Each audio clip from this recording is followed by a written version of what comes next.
Today's been off to a bit of a clunky start. Yeah, Did you say I was thinking or the neighbor? the neighbors did. Yeah. All right. Good morning, everybody. And good morning to everybody coming in from the YouTube side of things while I'm getting set up here. Give you all a moment to trickle in. This is going to be a free session, or at least the first 2/3 of it will be for everybody. Let's get the lights on here. All right. Are we good? Everybody see me? Yep. Am I coming through on this mic just fine? Yep. Sweet. And so, welcome to Theory Underground. This is the ongoing seminar. But for this month, we're doing something special. Anne is taking the month off because she's got to do preparations for the sociology class that is starting, that she's teaching in the fall. She's teaching 2 sections of sociological communication. And because she's still working at Amazon, she doesn't have very much time or energy. Obviously not time energy, but even like disparate bursts of energy time are quite difficult to come by for her. And so while the two of us have been able to co-instruct the critical media theory and critical doxology and time energy seminars for the last couple, well, I mean, I was going to say a couple years. It's been like a year and a half at this point for critical media theory. And it's been like half a year for critical doxology and time energy. Because she is teaching sociology in the fall, she's got to take some time to focus on that. And I thought this is good timing because I want to do some stuff with Benjamin Studebaker to get ourselves primed for a year of political philosophy in 2025. He will be teaching a Cambridge level political philosophy course that we are thinking through over the next couple of months. How to put it together. What do we really want to get from this, right? Hold on one sec.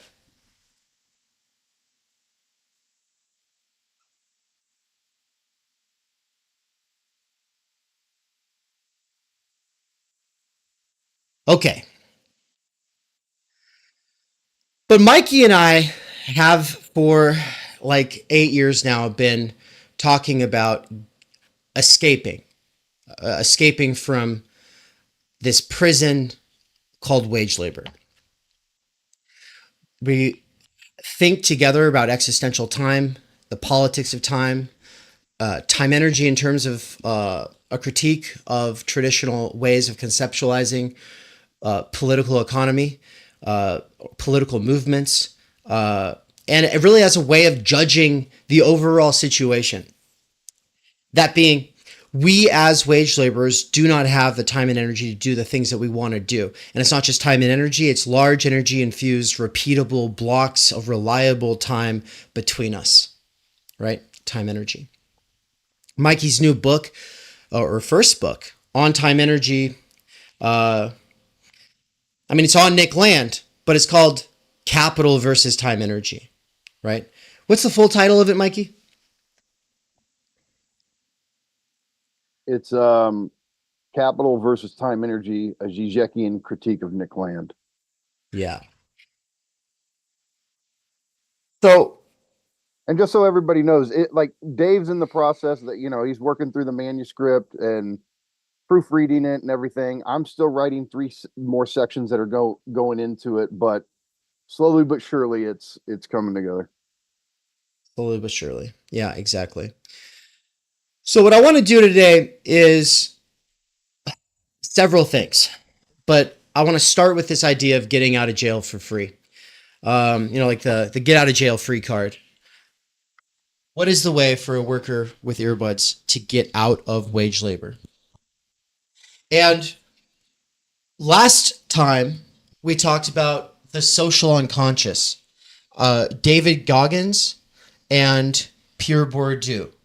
And I used Heidegger and Lacan to situate Bourdieu because what I see him doing is something that is obviously very Heideggerian, but also at least somewhat in dialogue with, if not Lacanians per se, at least, thinking about the sociological unconscious, the background conditions of intelligibility that make it possible for us to make sense to one another, for us to operate in the imaginary and the symbolic together. But also, it is libidinal for him. He is thinking about libidinal economy, though he very, very rarely uses such terms. But I introduced the concepts of field and habitus, right? The field is the objective set of relations and positions that can be taken in the game, whatever the game is, whether it's something practical or political or having to do with force, or if it's something more scientific or philosophical or academic, right? There's the objective set of relations, and then there's the ways that we internalize those, and in internalizing those, we develop these sort of subconscious maps of how to navigate those fields. And then the degree to which you succeed or fail in a given field is going to have a lot to do with your ability to develop a habitus, which is a set of dispositions for navigating that field, right? We're not determined by structures, but the structures impose the actual situation, and in responding to the situation, whether, if we actually succeed, has a lot to do with our ability to adapt to that situation and to develop some kind of a meta map. And this map is probably a gut sense for the game, he says. It's not a conscious map. It's not an explicit map. And I would say a lot of people who are on the spectrum, or the autism spectrum, they lack a map for some kind of a game. And they're and it's not this conscious map, right? You can get it through you can develop rules and this sort of like meta logic for navigating a social situation, even if you don't have the feel for the game. Other people can help you out. You can do a little research into the situation for sure. But a lot of people just develop a sense for the game, or the game spits them out, right? So if you did not adapt well to the world of theater or the world of running or the world of basketball or the world of whatever it was that you were trying to do and it just wasn't working and other people seemed to be able to pull it off just fine, it's because you didn't have a feel for the game, and that's to say that you didn't really have the habitus, right? This is the kind of stuff that we were getting into last time. Okay. Well, what I'm going to do is talk for about 45 minutes, elaborating on the idea of habitus and field, talking about symbolic, social, and cultural capital and the way they relate to economic capital, and talking at the exact same time this sort of meta conversation about like what is it that we're doing as underground theorists? What is the game that we have a feel for? Or is there actually a game yet? Are we all out here kind of like inventing a game for ourselves, or are we like, this is a difficult problem for me. Like, academia is a certain set of objective material relations and positions in a symbolic field, and there's something that's been going on there that we don't want any part of. But there's also something going on there that we really do want a part of. And this is the distinction between the idea of the university and the institution itself. And the institution does have things that we like as well, right? If you watch the interview that I did with Benjamin Studebaker a couple months back about how awesome the Cambridge political philosophy program is, how rigorous it is, how hard they actually push you to get outside of your own perspective and challenge yourself and disagree with your professors, and at the same time you get this deep, in-depth sort of intimacy, not for all of the material in the field, because that would be too much and no one will ever have that unless they really specialize on it, but specifically an orientation and a feel for the game, in and for the game. Last week, though, or last time, I spent a lot of time talking about money and the business side of Theory Underground. And I don't think I signposted well enough the transition point between David Goggins and my lecture on the social unconscious. But my point was this. there are obviously economic related fields. The world of business is an obviously economically related field. The profit motive obviously dominates in that sphere. Art and philosophy and religion are three examples. There are others, but these are three examples of fields that are purportedly non-economic, right? Obviously, we can think about how academia becomes neoliberalized, and therefore it becomes all about the profit motive. Thank you. It becomes all about the profit motive. We can even think about how art becomes all about the profit motive. We can think about how some artists go full mask off and talk about a business side of their operation. But these are exceptions that sort of prove the rule, and the fact that people get so pissed off with it really does prove the rule. And the rule is that you don't talk about that. This isn't supposed to be about money. This disavowal of the economic is, in a sort of sense, the thing that makes a lot of these fields work. Art for art's sake is just saying the quiet part out loud. Art was always supposed to be, if not actually done for art's sake, it could have been done for the glory of God or something like that. The point was it wasn't done for the sake of profit, right? And resisting socialist realism in the 20th century and saying, no, art for art's sake, art cannot be fully reduced to the political.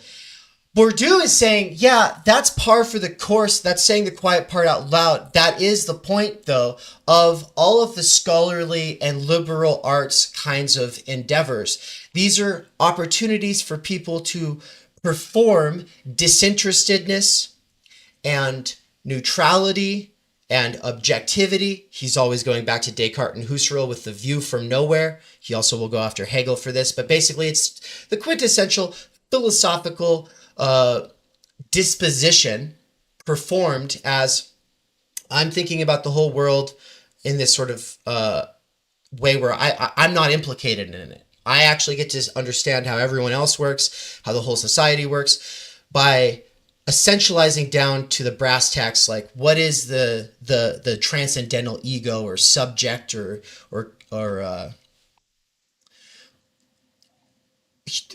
essential human experience, right? Bourdieu thinks that this is a reification of the scholastic attitude, mindset, worldview.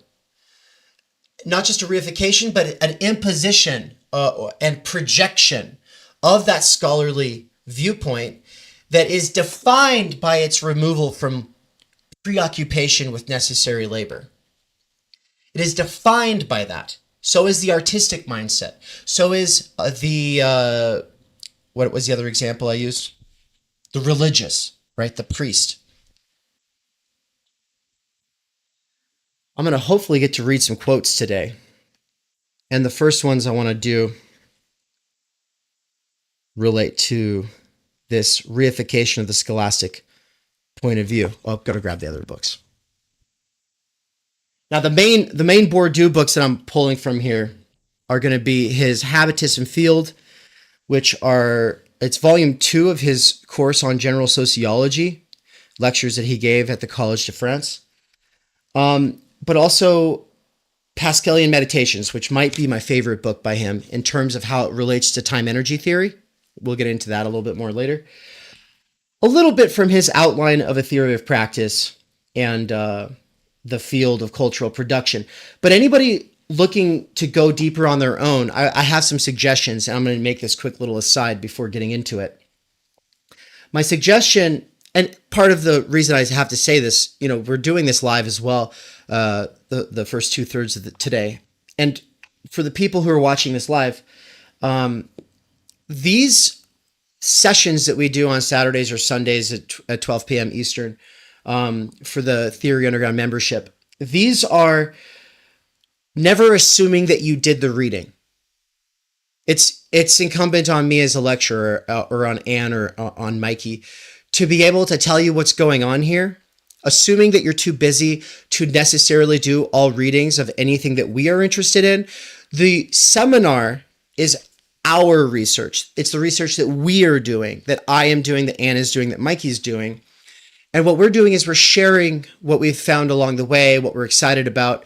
And that way, if you want to go deeper, then you can. And so my recommendation then is, if you want to go deeper with Bourdieu after this, my main recommendation, if you're interested in art, but you don't want to read his 800-page book, Distinction, would be the first probably 3 essays from The Field of Cultural Production. Okay, if you're mostly interested in artistic taste and how artistic taste comes about as he will show, like as this sort of internalization of class relations and the relations of production, to think about how your taste, which includes the things that you are attracted towards and the things you are repulsed by, right? Taste.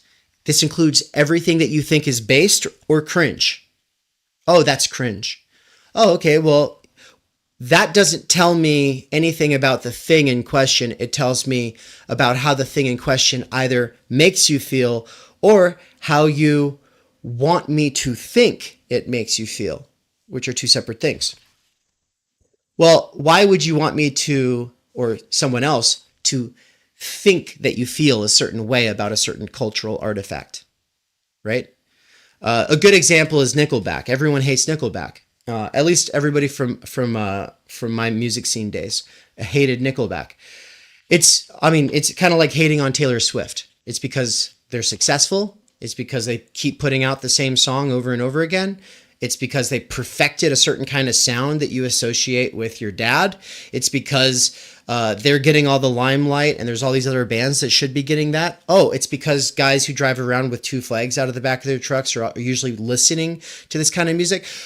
All of this speaks to social relations, not the actual thing itself, which is just like, oh, they put out these certain kinds of bops. Taylor Swift puts out this certain kind of bop. What is it that drives you so crazy about that?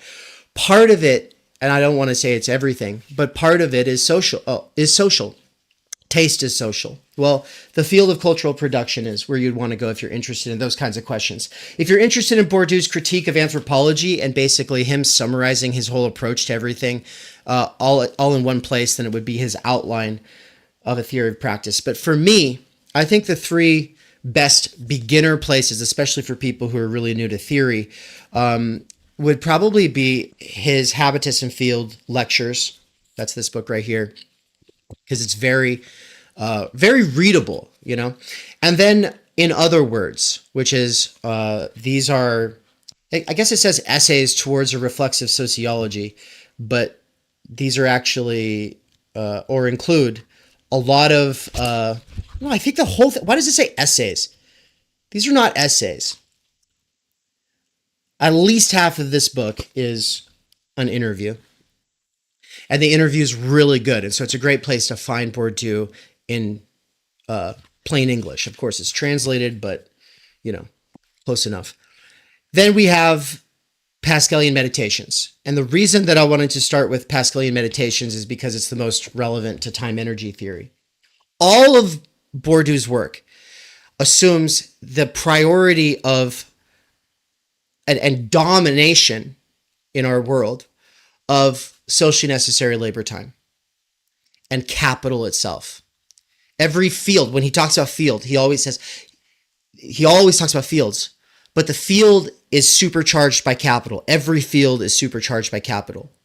And these ones that take up this sort of indifferent standpoint, this sort of God's eye view of the world, whether we're talking in this sort of Hegelian, Husserlian, Cartesian, Heideggerian sort of way. And of course, Heidegger tries to make Dasein specifically particular and placed. So it's always there. But he still does this sort of like talking about humanity as though he can know everything he needs to know about humanity from his armchair, as though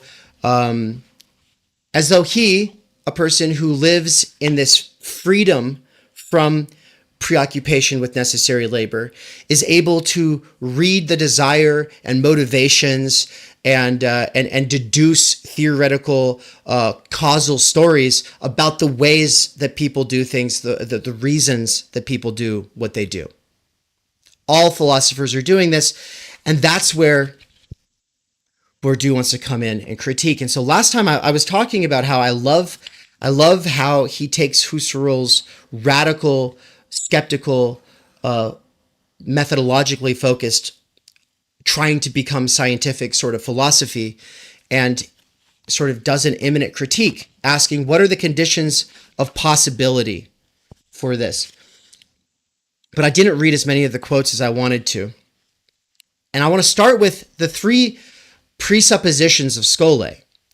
And this goes for all of the scholarly fields. So whenever we say scholastic, we're not talking about Augustine and Aquinas and Duns Scotus. We're not talking about monks or scholastics in some sort of a disciplinary sense. We're using scholastic to refer to scholarly activities, people who are engaged in scholarly activities, scholars.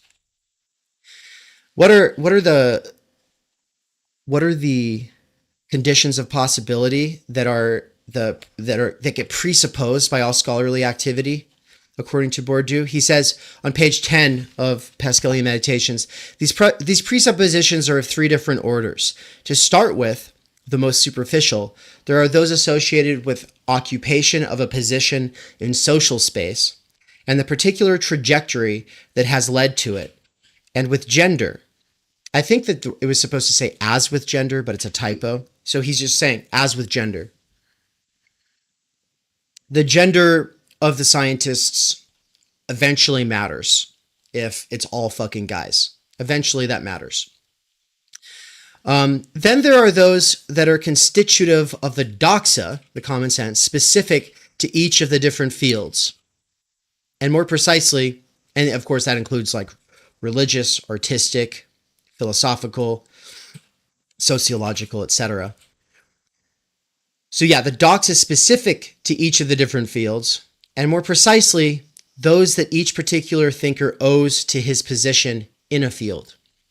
And then finally, there are the presuppositions, and this is the most important part, constituting the doxa generically associated with Skol-leisure, which is the condition of existence of all existence of scholarly fields. So Skol-leisure is the condition of existence of all scholarly fields. He says elsewhere that it actually doesn't matter if eventually those conditions of possibility go away. And that's just like this fleeting moment. But I think it's really important because scholars today don't have Skol-leisure. It's a very rare scholar who has Skol-leisure. How many professors and teachers do you meet who seem to have this freedom from preoccupation with necessary labor, which is to say busy work and running around doing errands and being completely overwhelmed with grading and the soul suckiness of teaching the same courses over and over and over again, right? It's not a thing, right? We don't meet these professors. They might exist, but they're the exception now. They're definitely not the rule.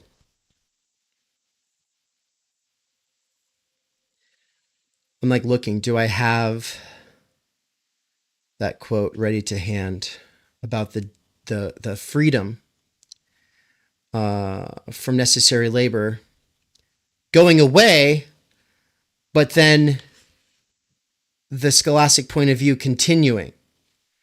Let's see, I think maybe it's page 14 of Pascalian Meditations. He says the scholastic disposition, which is acquired mainly in experience of education, can be perpetuated even when the conditions of its exercise have more or less completely disappeared. Mikey is one of these people who is the exception to the rule. Not as an academic who's an exception to the rule, but actually as a human being who was for some time actually free of wage labor didn't have to think about, oh no, how am I going to pay for my bills? And so these stressors that were taken on by others, this was not something he immediately had to worry about. So he was able to live in a space of freedom and focus on scholarly pursuits, even though not in academia. And let's be honest, if he had been in academia, he might not have been able to achieve this for all those years. And nowadays, he doesn't get to read the way he used to for 6-hour periods of time, leisurely taking notes, moving from one thing to the other if he so desires. I never got to experience that, but I've always wanted it. He did get to experience it and says it's worth it. Says it's awesome. Says it is the life, right? Like you want look, being able to eat food and being able to drink with your friends and watch movies and all of these things, those are fun too. But there's a higher kind of pleasure that can come from being able to just do the liberal arts unconstrained. And that unconstrained, being unconstrained is what we're talking about when we talk about Skol-leisure. But you can take that disposition that comes from the scholastic situation and you can bring it into other situations. And so that is to say, you can be a worker with earbuds who's getting into the life of the mind, who then learns to see the world like a person who has never had to be preoccupied with necessary labor. And in a sort of sense, I think that's good. But it's also something that we want to be aware of. Because if we're wanting to be critical about the presuppositions that we bring into our critical theory and our philosophy, then we're going to want to think about how does the liberal arts, as being defined by its separation from preoccupation with necessary labor and stress, somehow make it what it is, right? And what is, I guess for me, epistemologically, the question then is, should we be reflexive? How reflexive should we be? How much, and which is to say, how much do we need to actually think about ourselves as implicated in these discourses or as presupposed excluded? We were, from the outset, wage laborers are excluded from these pursuits. They don't think about us, right? The reason that we like Marxists, insofar as we might like Marxists, is that Marxism marks this sort of break in the life of the mind where workers are thought about. And it's nice to be thought about. We go, we're being thought about. That's so nice, right? Oh my God. Like Marx to Adorno, they think it's unjust. Bourdieu too. It's unjust. It's unjust that the people who not only rule the world, but the people who manage the world and the people who tell us whether we're good or bad and the people who write our cultural products or in our media do so from the position that presupposes not having to live like we do and then projects its own position into our motivations. This idea of projection is, let's see if I can pull it up here. This idea of projection is very important here. And so he calls this the scholastic epistemocentrism, which is just say like the scholastic episteme, right? The conditions of possibility for knowing in a scholarly way being centric would be called scholastic epistemocentrism. He says that scholastic epistemocentrism, this is pages 52 to 53 of Pascalian Meditations, scholastic epistemocentrism engenders a totally unrealistic and idealist anthropology, imputing to its object what belongs in fact to the way of looking at it. I mean, that's literally phenomenology. It's literally the phenomenological epoche. The phenomenological epoche is not just the radical doubt trying to be turned into a method, but it also just assumes that anything that can be perceived or comprehended is for us, is for this sort of decontextualized ego. So it imputes to its object what belongs, in fact, to the way of looking at it. It projects into practice an unexamined social relation, which is none other than the scholastic relation to the world. Taking various forms depending on the traditions and domains of analysis, it places a meta-discourse at the origin of discourse or at the origin of practices. He's not trying to say that theoretical models are wrong. He's not trying to say that they're useless. For instance, to think about objet as something that's operative in a subject. That just because this is the position of a scholastic mind trying to understand people who are engrossed in practical life, that doesn't mean it's wrong, right? But he's saying it needs to be taken into account. A properly scientific critical social theory has to take account for the being who is asking the questions, who's developing the instruments, the surveys, the interviews, and interpreting the data that is being gathered in the field. And if we can't take account for ourselves and how we are implicated in that field, then we're not being scientific. And of course, he's going to critique the world of sociologists and anthropologists, the founding fathers, and all of the academic departments that existed at his time. So everything from the founding fathers up until his time, he's going to critique it all as looking for foundational principles, as trying to be scientific but not thinking about the conditions of possibility, being in skole and class relations of production, right? And so that's what I love about this book. But I wanted to bring it back to this idea of, and we'll get into libido and illusio, and that'll set up Mikey, and then I'll turn it over to him in a little bit. But I wanted to bring it back to this idea of like what we're doing and what it means to be workers with earbuds who obviously have the practical habitus of wage laborers, but nonetheless are tuning into the life of the mind, working with our hands, the sweat of our brow, whatever, at Amazon or somewhere else, right? We're working and we're thinking about what it is to be, and the people who we are relying on, really the people who have thought the most about any of the things that we might be interested in, having a fundamentally different field that they are materially in. It has different possibilities. It has different obligations. It has different everything, right? And there's a fallacy that comes into play when we use the criteria and aspirations of academics within our own interpersonal projects and relations in the underground scene. There's a possible fallacy. It's a conflation of positions. Our position is not this neutral position. Now, it's good to take up a distance position from whatever it is you're doing. It's good to reflect. It's good to even practice indifference from time to time. But we are in a fundamentally different position.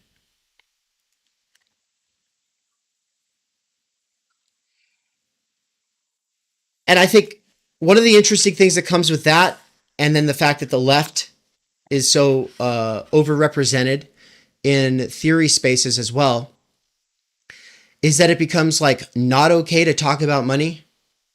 It becomes not okay to talk about how there are material requirements, right? That motivate us or that we are limited by, right? I don't feel motivated at all by money. Never have. Never, ever. Never, ever have. But I still would get up at, 4:30 a.m. and go to work.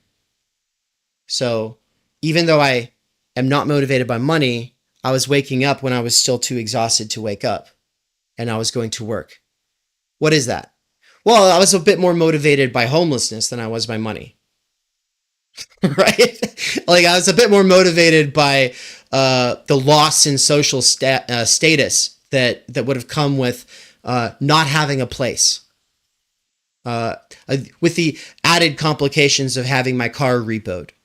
Like, these basic kinds of things were bigger motivations for getting out of bed than actual money.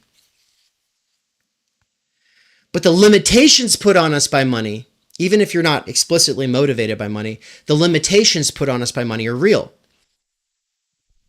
And so I'm not going to unpack everything I had said about it last time, but socially necessary labor time is not just one of the main drivers of economic progress, or technological progress. It is also one of the main drivers of what you and I have to think about when we're trying to figure out, well, how much money do I actually need in a month? Right? When Marx is doing his critique of political economy, talking about socially necessary labor time, it's a lot more abstract than that. But to take up the existential standpoint, you go, no, but how much do I actually need? And then you have to kind of approximate. You need at least this much, but you need some wiggle room because there's always going to be emergencies, and then there's always going to be some other thing that comes up, and so you're going to need a little bit more than that. But when push comes to shove, and you're really trying to essentialize, it's your rent, it's your car payment, it might be your insurance. I don't know. A lot of us have never had insurance. I know like half of you are European, and so it doesn't count for you. But no, like at least half of us have been medically uninsured most of our lives. It's absolutely insane. I have been. Like 98% of my life was without insurance. And so there are these necessary costs, and then there's how much labor you're going to have to put out, and how much money you're going to have to be able to bring in order to take care of these costs, right? The privileged distance and indifference that says, oh, I don't care about money, and I just do it because I love art, or I just do it because I want to influence people, and I just do it all for free. Like, that whole attitude is usually a ruse, and maybe the person has actually become convinced by it. But the fact is the motivations to survive, if not improve one's situation, are always present. And philosophers have historically not had to think about that because they were successful within the education system of their time. Nietzsche kind of had to think about it, right? He was rough in it for the majority of his mature life. Darwin had to think about finding patrons. Marx had to find patrons. Adorno and Horkheimer, they needed, what's his name? I think it's something Weiss, but yeah, they had to get their patron. Money, though, is this thing that, like, we go, oh, why are we talking about money? And then, like, there's a commercial where, like, we're watching an influencer, and then they make their plug for whatever it is, Audible, or I don't know. I'm probably dating myself. I don't watch these things. I skip them, or I just don't see them anymore. But, you know, people make their plugs. Their advertisements are now incorporated into people's videos. It's not like there's an actual ad break. They dispense with that and just actually get paid directly to place the ad in whatever it is that they're doing. And we're disgusted by it. But that disgust, and also this cool, calm, and collected performance of being indifferent and distance from preoccupation with these kinds of concerns, that is itself a product of history. It is a part of our social unconscious. And the tastes that have formed that cringe in reaction to that, they're not just responding to the fundamental injustice of a system where most people have to work the overwhelming majority of their lives while only a few people get to enjoy the fruits of that labor. That's a great insight. That is obviously a part of it. The injustice of it, the dysfunctional families created by it. All of these are legitimate reasons to be frustrated by it. But what is the thing that stops people from being able to do a sort of basic realism about capital while simultaneously not becoming capitalist realists? Right? Becoming a capitalist realist would on the one hand just be like, we take this to be the only game in town. This is the only way forward. It is what it is. Get with it or get out. Like that kind of attitude.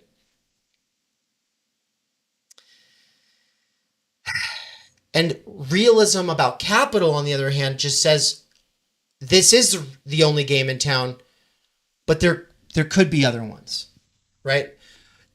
We have to reconcile ourselves to the game in town. We can't be utopian or we'll end up homeless.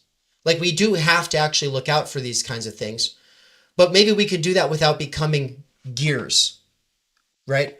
The person who's the capitalist realist is duped not by capitalism. They might be able to do business just fine. Like they're not necessarily duped within capitalism, but they're trapped within capitalism. Their imagination is stuck within the confines of capitalism, right?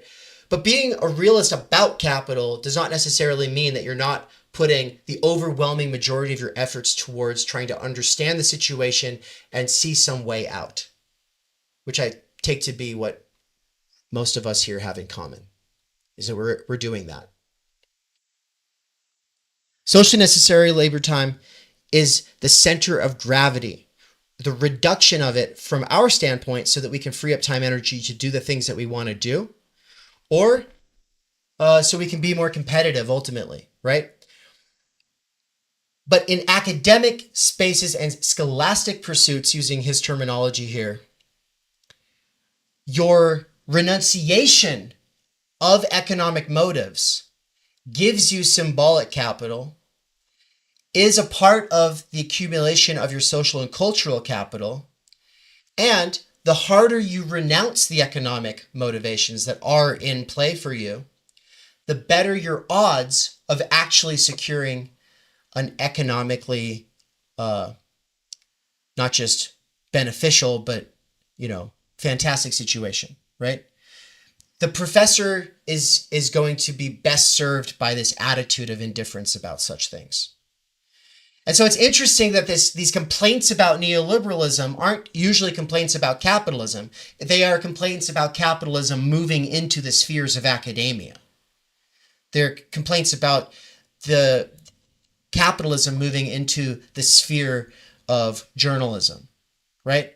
It's essentially the professional managerial class being like, hey, our professions are supposed to be able to pretend we don't care about economics. But now all of a sudden we're being forced to care about economics. That's messed up.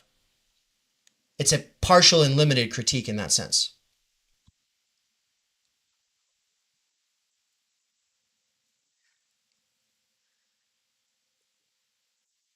And how that related to David Goggins and everything is just obviously that the fear of falling is also a center of gravity for the middle class life. And parents in the middle class might be very permissive, but they still have that fear of falling. And, being soccer moms or helicopter parents and all of this stuff ultimately is driven by this fear of falling more than anything else, right? And with it comes this other faculty, which is not this coddling, permissive kind of parenting, but is this sort of toughen up, buttercup. You're going to have to go hard. You're going to have to stay hard. And that's because if you don't, you're almost guaranteed to fall into poverty.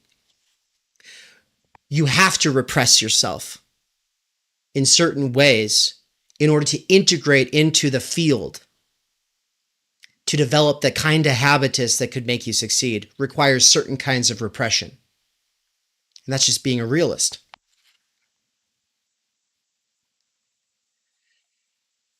So there's a million things we're not going to be able to get to here. And I guess I just want to drive home a couple of points. I have up on the board where it says habitus and field. and libido and elusio.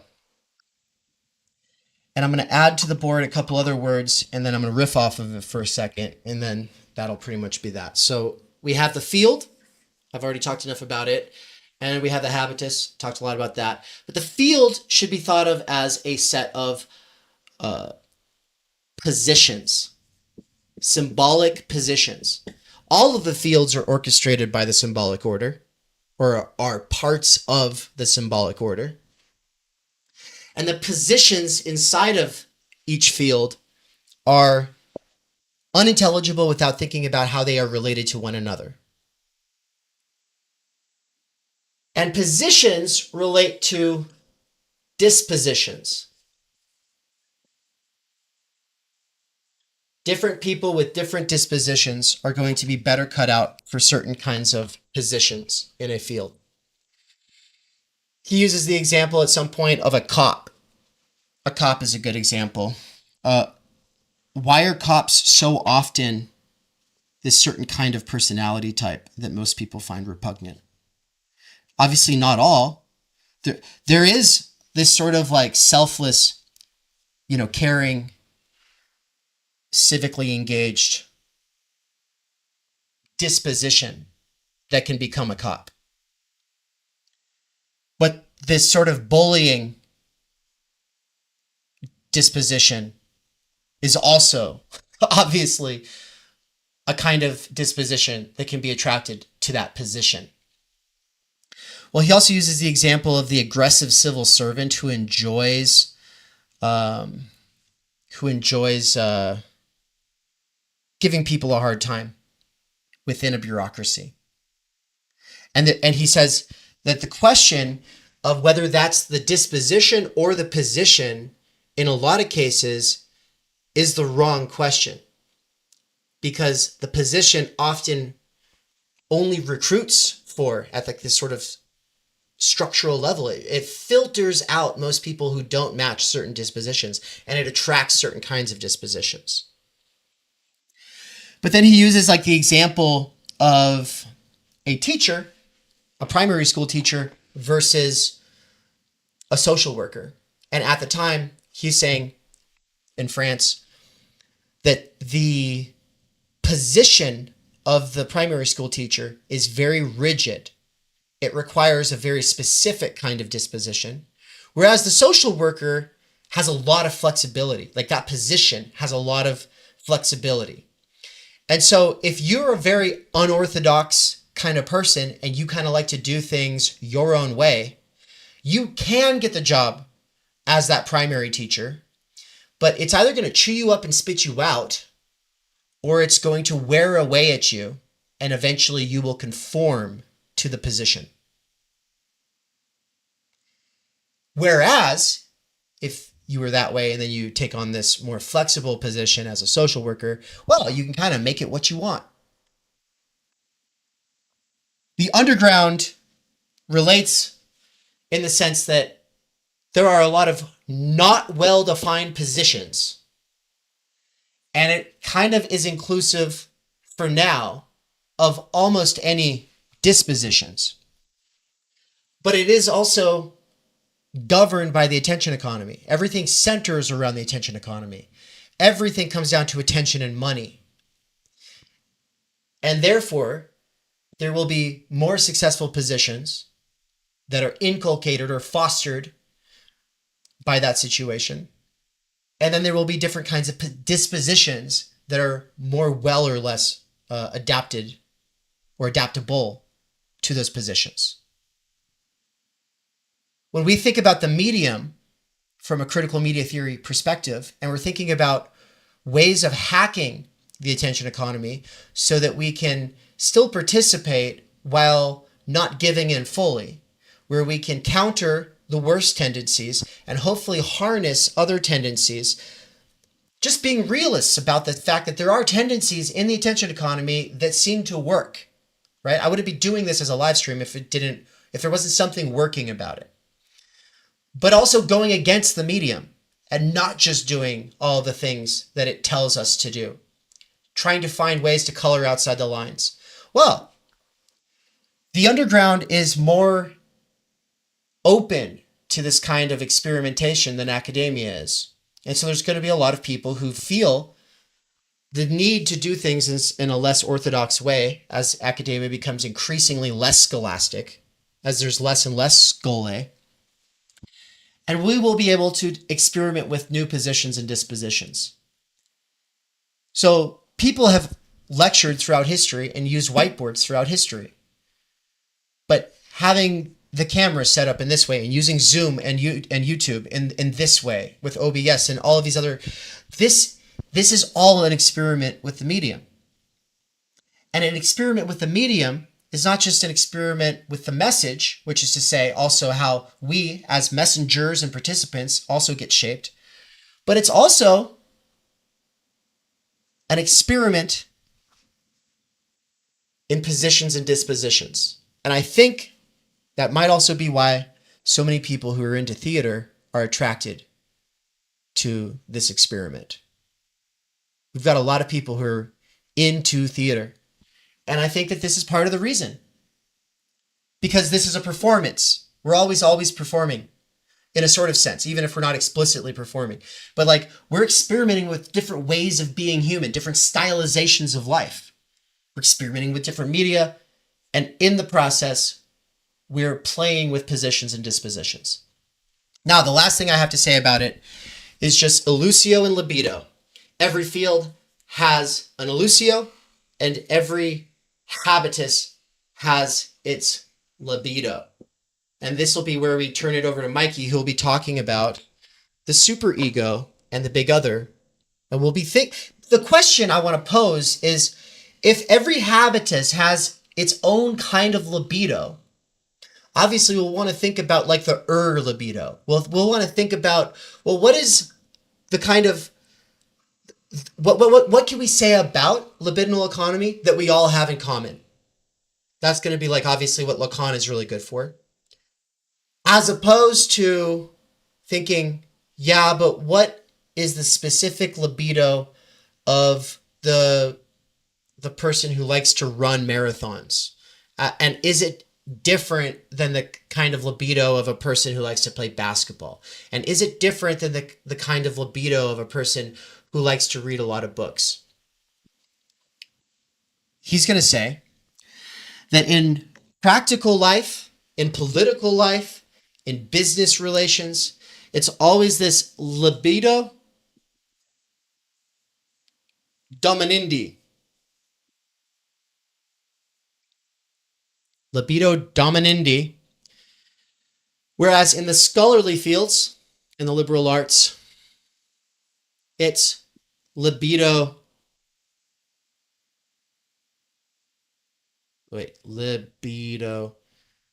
siendi. Libido siendi.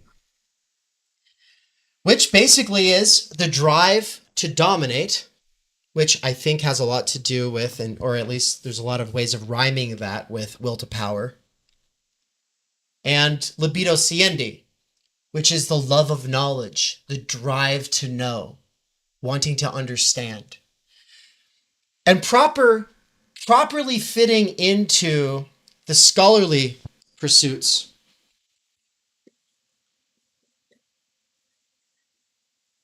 skole, requires a sublimation, he says, a sublimation of libido dominandi into libido siendi. Now, he's not a psychologist. He doesn't think a lot about how this works. He's just saying that is one of the conditions of a successful academic being able to inhabit the habitus required by the field, by any scholarly field.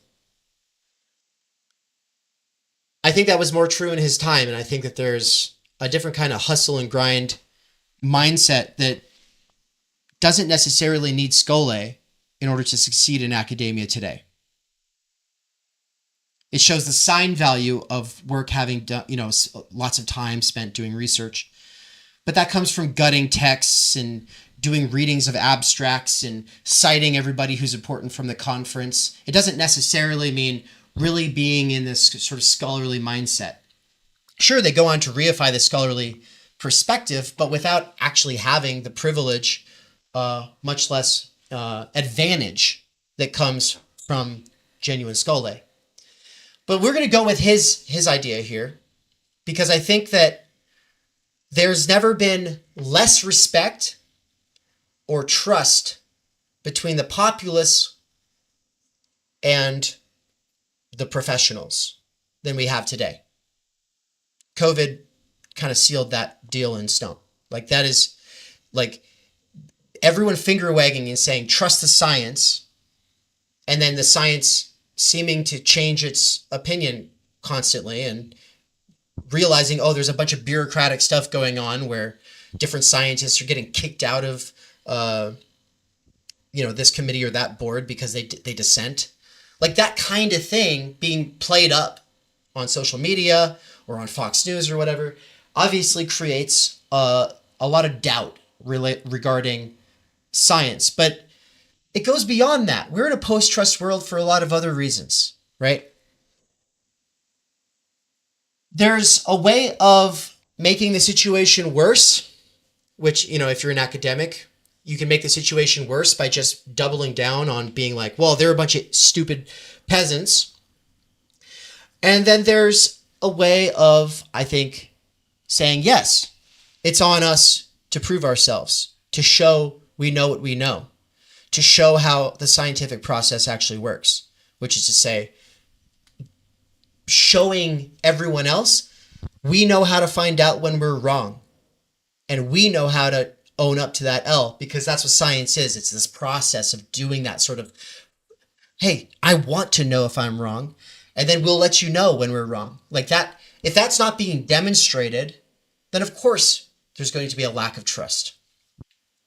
Well, how much more so do people distrust the social sciences or the humanities, where things are seemingly less objective, empirical, disprovable, falsifiable, whatever?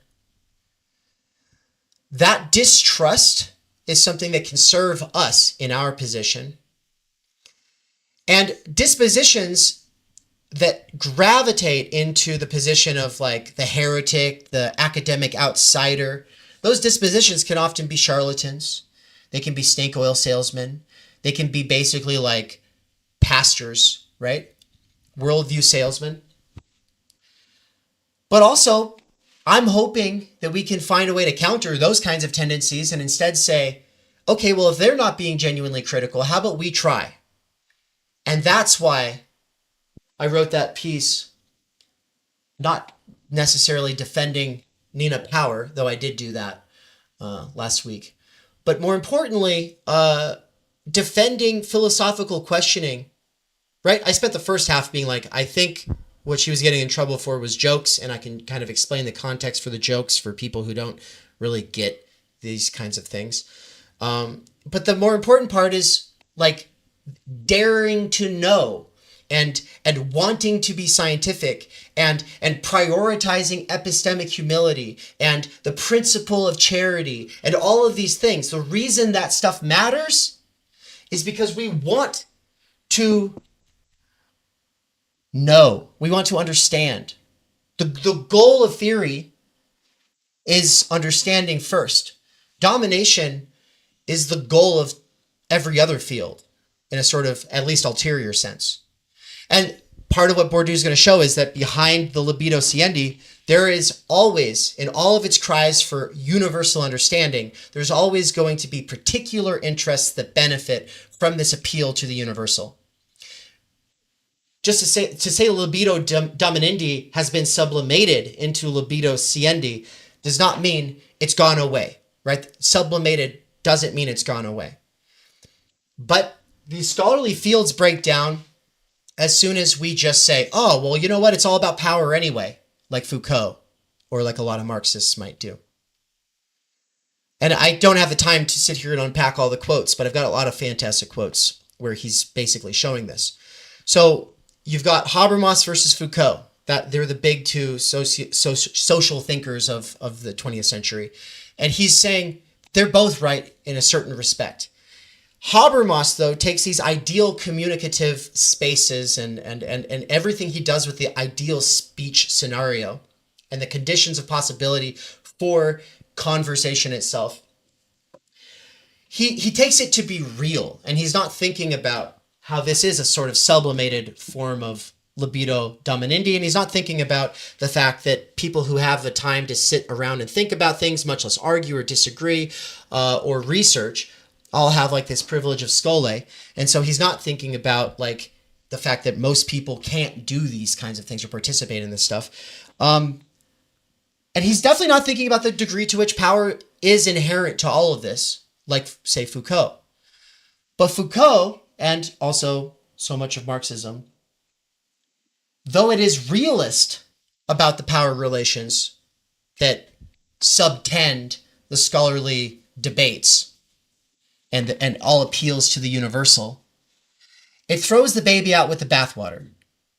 And the baby in this bathwater is that the universal, even though it serves the particular interests of, say, judges who want symbolic capital and ultimately cultural and social capital and the ability to adjudicate over life and or, you know, if they're not judges, then administer things.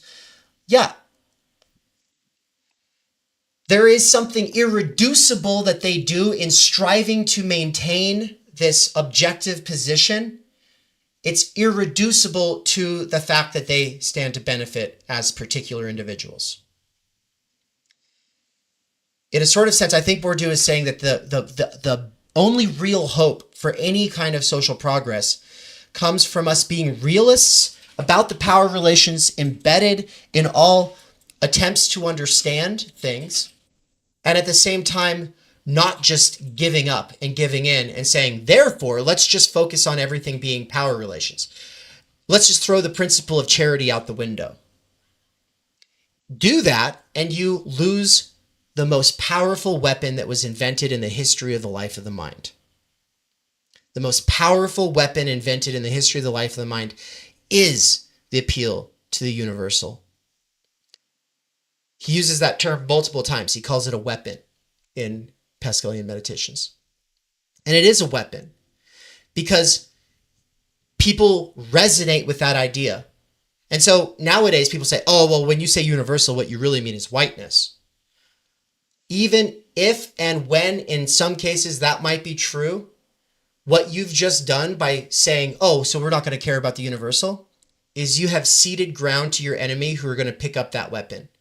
It's a weapon anyone can wield. And the moment you put it down on the ground and say, nah, we'll just focus on the particular experiences and centering of particular individuals, as soon as you do that, you've given up the most powerful weapon in the arsenal of all scholarly fields that only succeed by appeal to libido siendi, and it's and you only really succeed if you integrate your libido into this pursuit of knowledge for its own sake.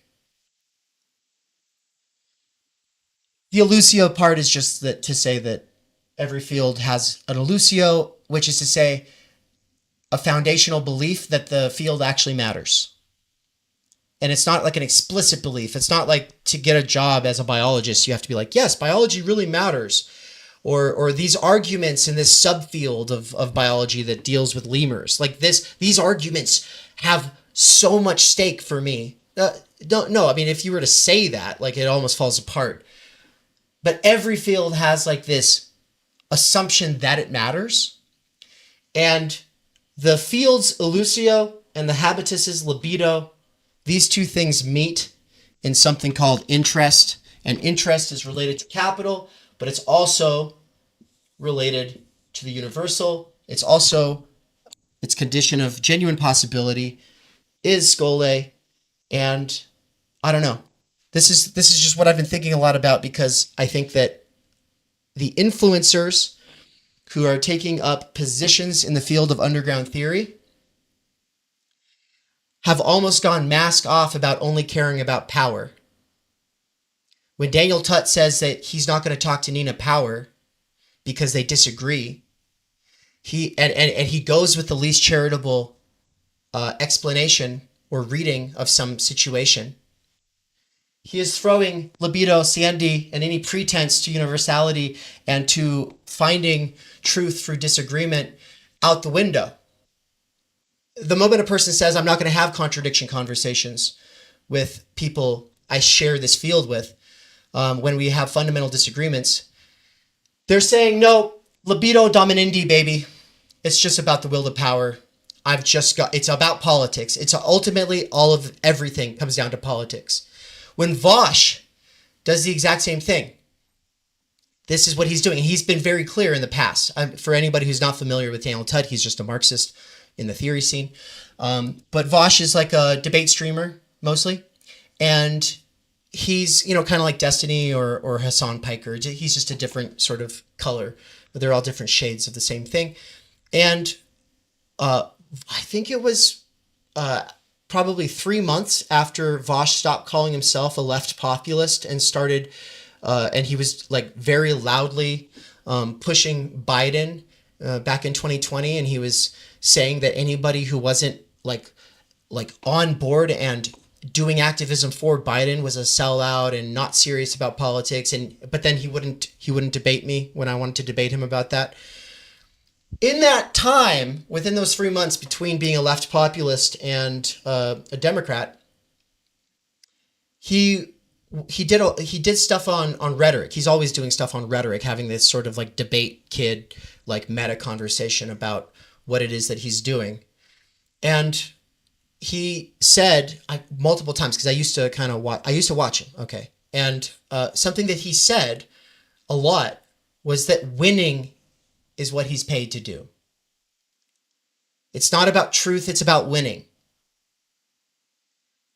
And I think that this is the sort of Foucauldian, sort of pseudo-Marxist, let's throw universality out the window. We'll only use it opportunistically if it's going to help us win.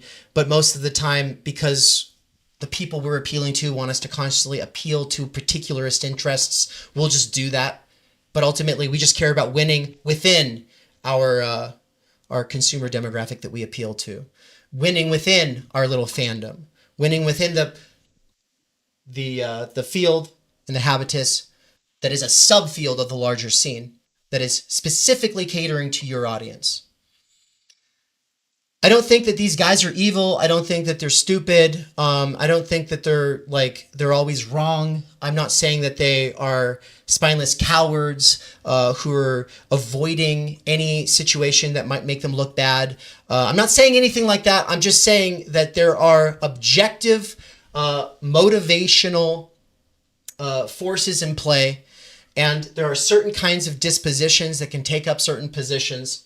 There are certain kinds of libidinal arrangements and investments that are suited to the current situation.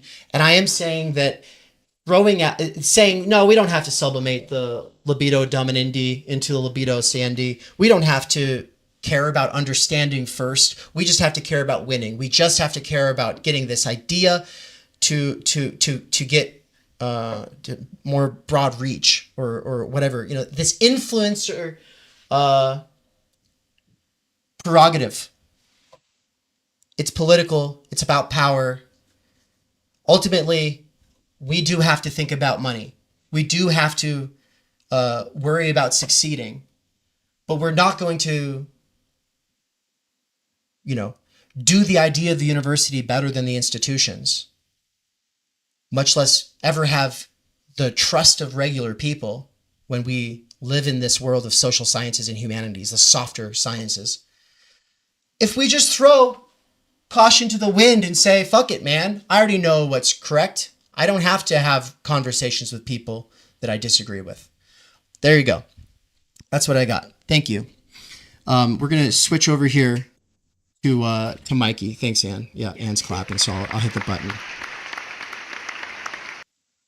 I've got a bunch of other things that I'll want to bring in relation to what Mikey's going to talk about, the superego and the big other.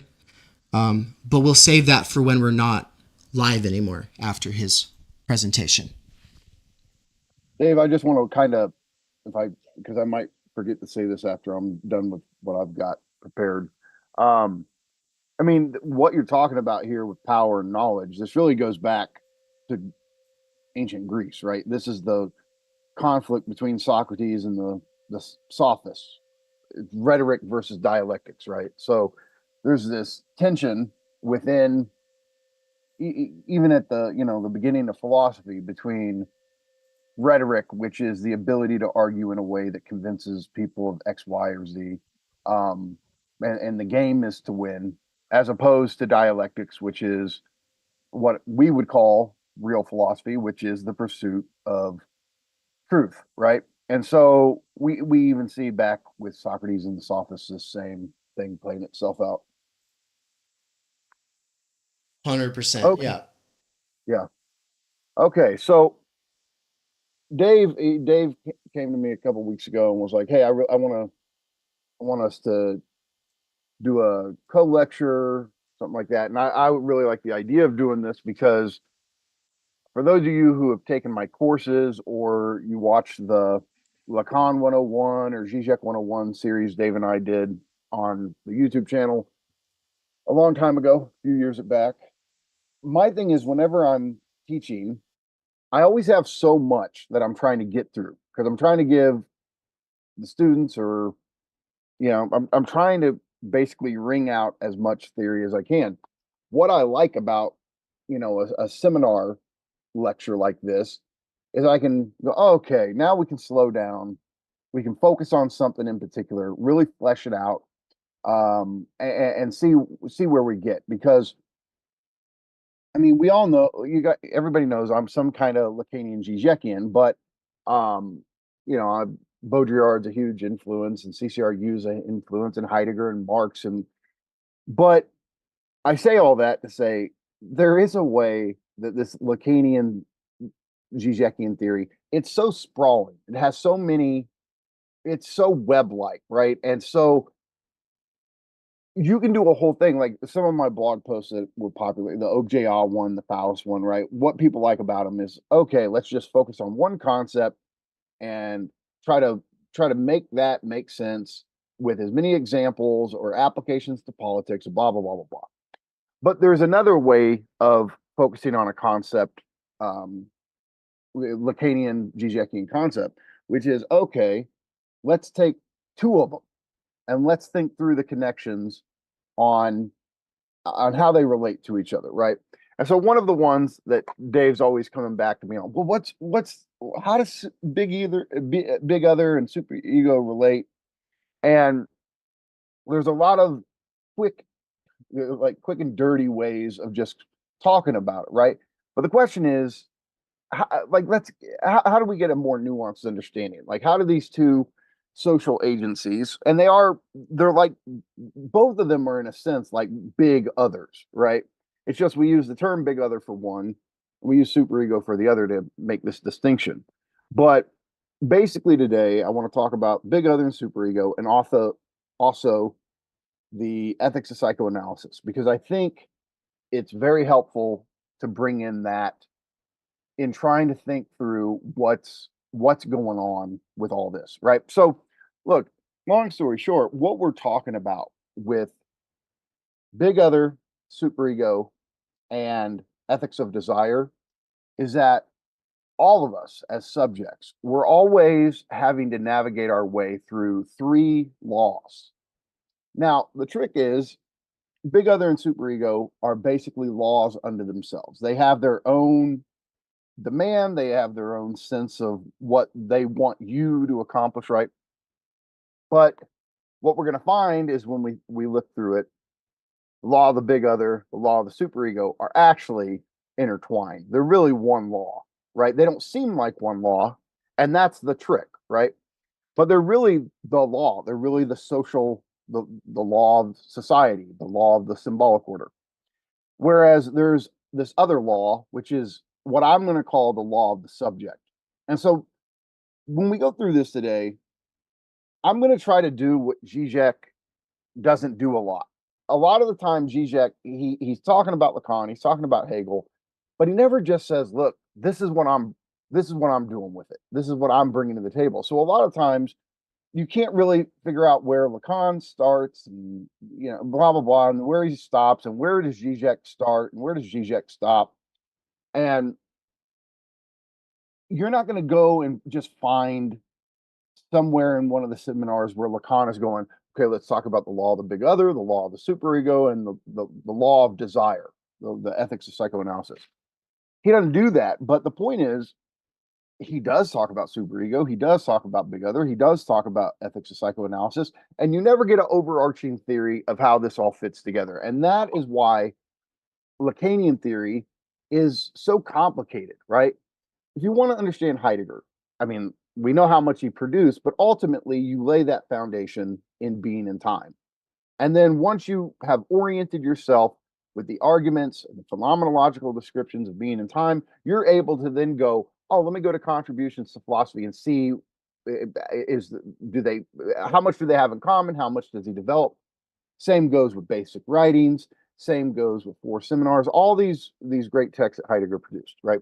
Same thing goes with Levinas. You lay your foundation in totality and infinity, then you're going to go on to otherwise and being and see how he changes or modifies. But with Lacan, it's just not that easy. It's just this sprawling seminar.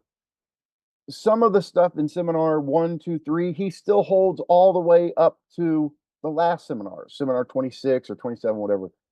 But there's all this other stuff, and it's so long and it's so sprawling that this is where the difficulty of trying to get a sharp, systematic understanding of how various concepts work. That's why this is so difficult. And so that's what we're going to do today. So let's start off by just saying, look, we're going to talk about 3 laws, but really we're going to be talking about 2 laws because 2 of those laws are really one. So let's start with what is the big other, right? Okay.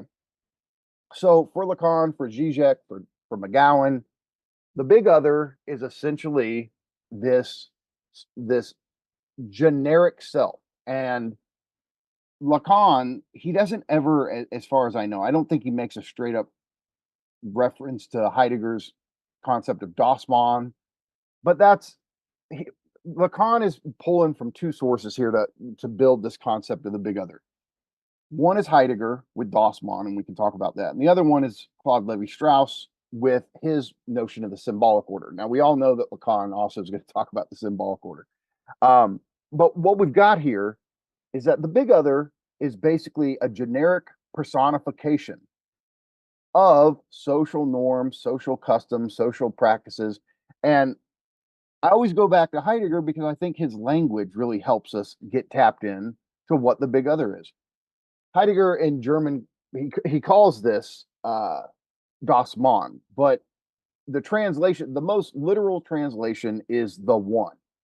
And always paying attention to colloquial language, what Heidegger says is, Das Man is, you do what one does, right?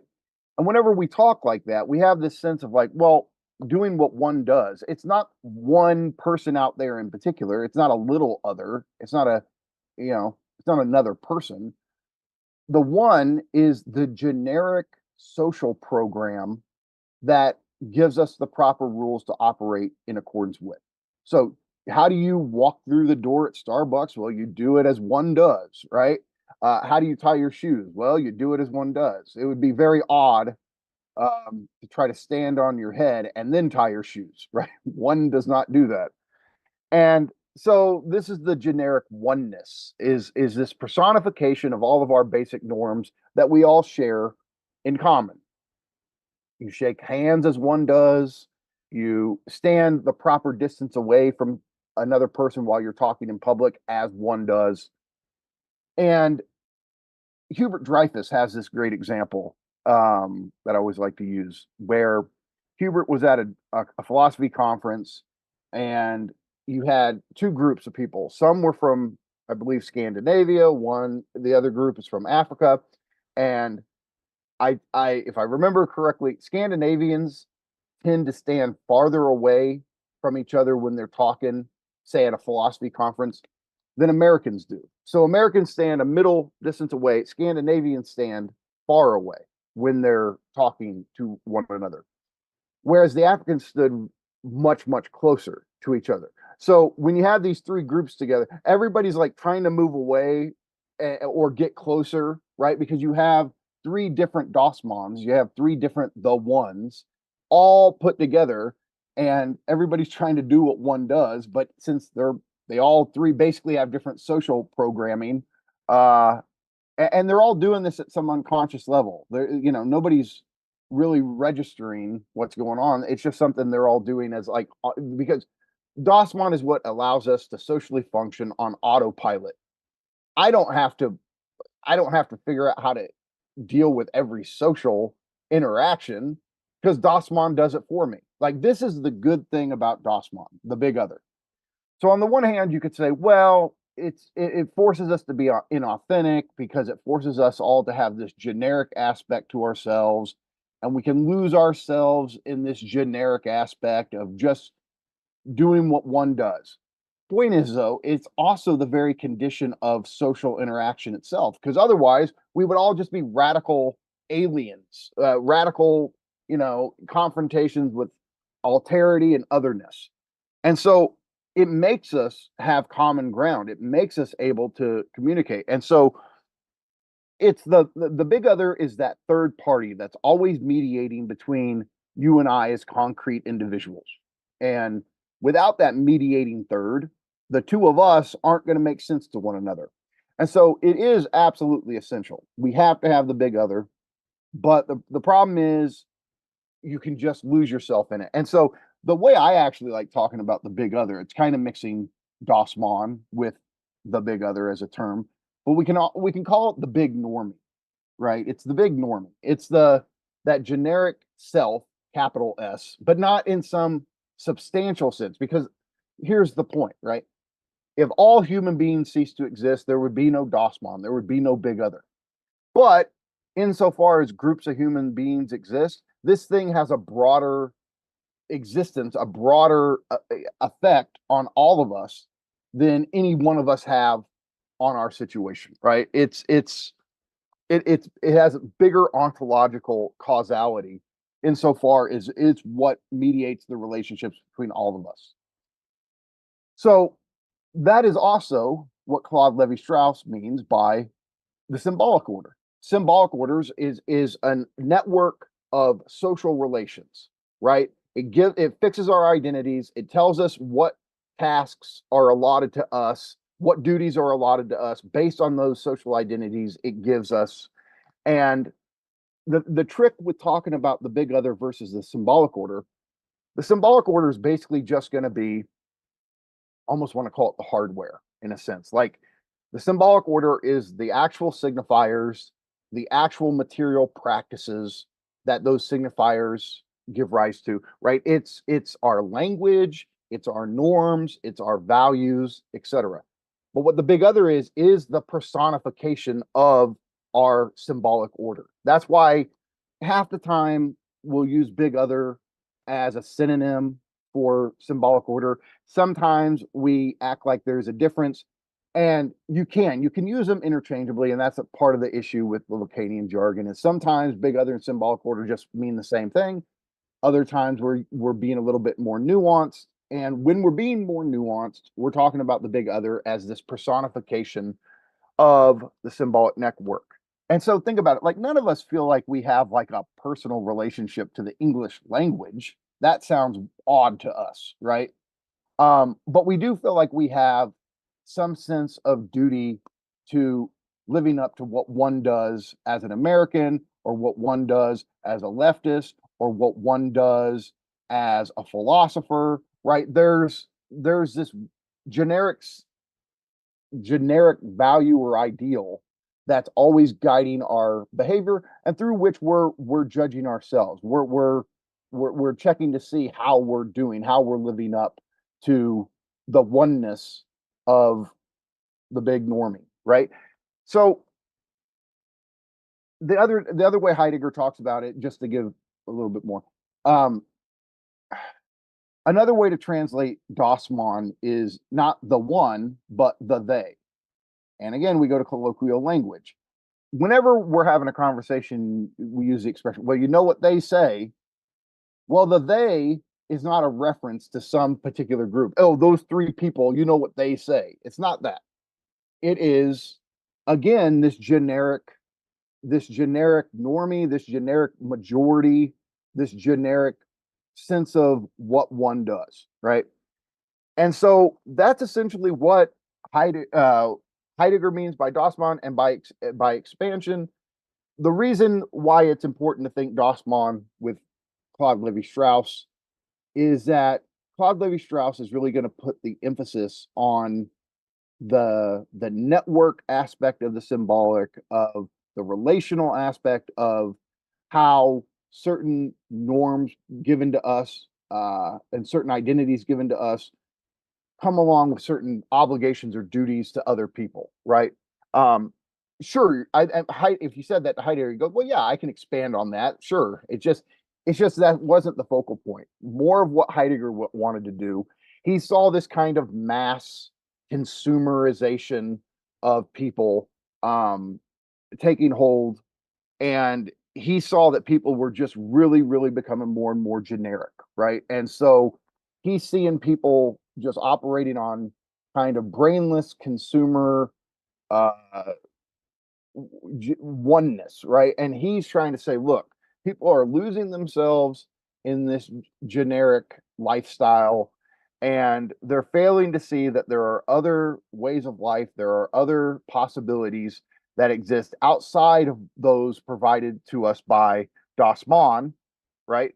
And he wants to attune us, or Dasein, to these other authentic possibilities that we have that go beyond the scope of the possibilities given to us by the big other. Now, what this really means is, like, think about, like, our American big other just says, look, you get a job, you work hard, you raise a family.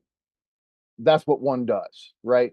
Well, at this you can not be for that, and also not be for that. Like, the point is, you can say, look, I'm totally cool with people, this is the norm, right? People, but don't act like I'm supposed to just fit that model if that life's not for me, right? And then the question is, well, okay, if you're not going to just do what one does, what type of life options make themselves available to you? Well, in America in particular, especially right now, it's very difficult. On top of that, it's even harder and harder to just live the normie life. So you're supposed to live this normie life where, okay, try to be a young person who doesn't come from money, and buy a brand new house, buy cars, try to live the normie life, and you find, like, okay, this is harder and harder to do. So the big other, however, so it's a necessary thing. We can't get rid of it. We have to have it. It makes meaningful social interaction possible. It's a transcendental in the Kantian sense. Like, it's an absolute necessary condition of social experience, right? On the other hand, there's always this problem of slipping over and losing yourself in it, right? That's what Heidegger wants to warn us about. Levi-Strauss and then Lacan want to emphasize the role of language. Heidegger also he's attuned to this, but what Levi-Strauss and what Lacan have here is they have this background with Saussure in structural linguistics, and this whole, like, the whole idea of a differential network, right? This becomes core to how we understand the symbolic order, right? And thus the personification of it in the big other. So I'll just add one point, right? If all societies have some sort of generic big other as their transcendental condition, right? We have to have some sense of what one does that we all share in order for society to be. Well, that turns the big other into a kind of overarching watcher or critic that judges and regulates and guides what we do. Well, the thing is, the big other is just a virtual thing. It's not substantial. It doesn't have independent existence on its own, but it's very easy to reify the big other, to posit that it has its own substantial existence. And what do you do when you make that move? You have God or gods, right? So the whole thing of why does every human society that's ever existed have some sort of religion, have some sort of gods? because all of them have big others or a big other. Whether we're going to do polytheism or monotheism, doesn't matter. There's always some sort of generic big judge, guide, authority that regulates our life world, right? And that's again, like when I do this, it sounds like, look, I'll just say it. You want to go, well, people who were not as conceptually developed as we are, they reified this thing. This is why the gods became these like substantialized persona, because they didn't understand how something that doesn't exist in the way that books and tools exist, in a sense, could be more real for us than tools or each other, because this thing is what makes this virtual matrix is what makes our world possible in the first place. So they reify it, and they give it this, it's independent existence, and then it caused us, and blah blah blah. But the point is, you can very easily do a kind of critique of theology using Dasman or the big other as saying, see, this is the basis of why we end up reifying the God is the reification of the big other, simply put. Okay, but here's the thing with the big other. The only way you get access to this, and this is why Lacan is so important here, the only way you get access to this field, this virtual matrix of the symbolic order of this system of norms, values, protocols, etc., is by having a fundamental signifier or value, however, because I'm not afraid to use some different language here. There's some fundamental thing you have to understand, you have to grasp, that you have to orient yourself around if you want to gain access to this world of norms and protocols and standards. And that is the no. Prohibition. I can't do whatever I want, whenever I want, however I want. I have to accept that my enjoyment, my desire, my actions are going to have to conform to, they're going to have to conform to a social norm. And that means that I have to accept the no, the prohibition, as my fundamental orienting concept or signifier, right? So Lacan talks about this as the no of the Father, the name of the Father. And I don't want to like go into the direction of just let me do a whole thing on the name of the Father. I'm going to presuppose at this point that you guys have a general idea of what name of the Father is, because there's more nuance there, right? Why does he call it the name of the Father and the no of the Father? And then there's the whole question, he talks about names, plural, of the Father. There's a whole nother thing. All that's relevant to our discussion here today is that at some point early on in our childhood, our primary caregiver or one of our primary caregivers, they start insisting, no, stop it. You can't do that. Don't do that. Right. And babies will start crying and they'll fuss because they're not getting their way. And nevertheless, if this basic, most fundamental principle is not installed in the little psyche of the baby, you don't get anything like a normal subject. And by normal here, I actually mean neurotic, because the closest thing we get to normality for Lacan is being neurotics, having hangups and doubts and symptoms, etc. But that is what it is to be normal for him, right? If you want a neurotic subject, they have to accept prohibition on some fundamental level. And if they totally reject prohibition, you get a psychotic. You get somebody who cannot orient themselves in relations to other people via the big other, the way that all of us are capable of doing, right?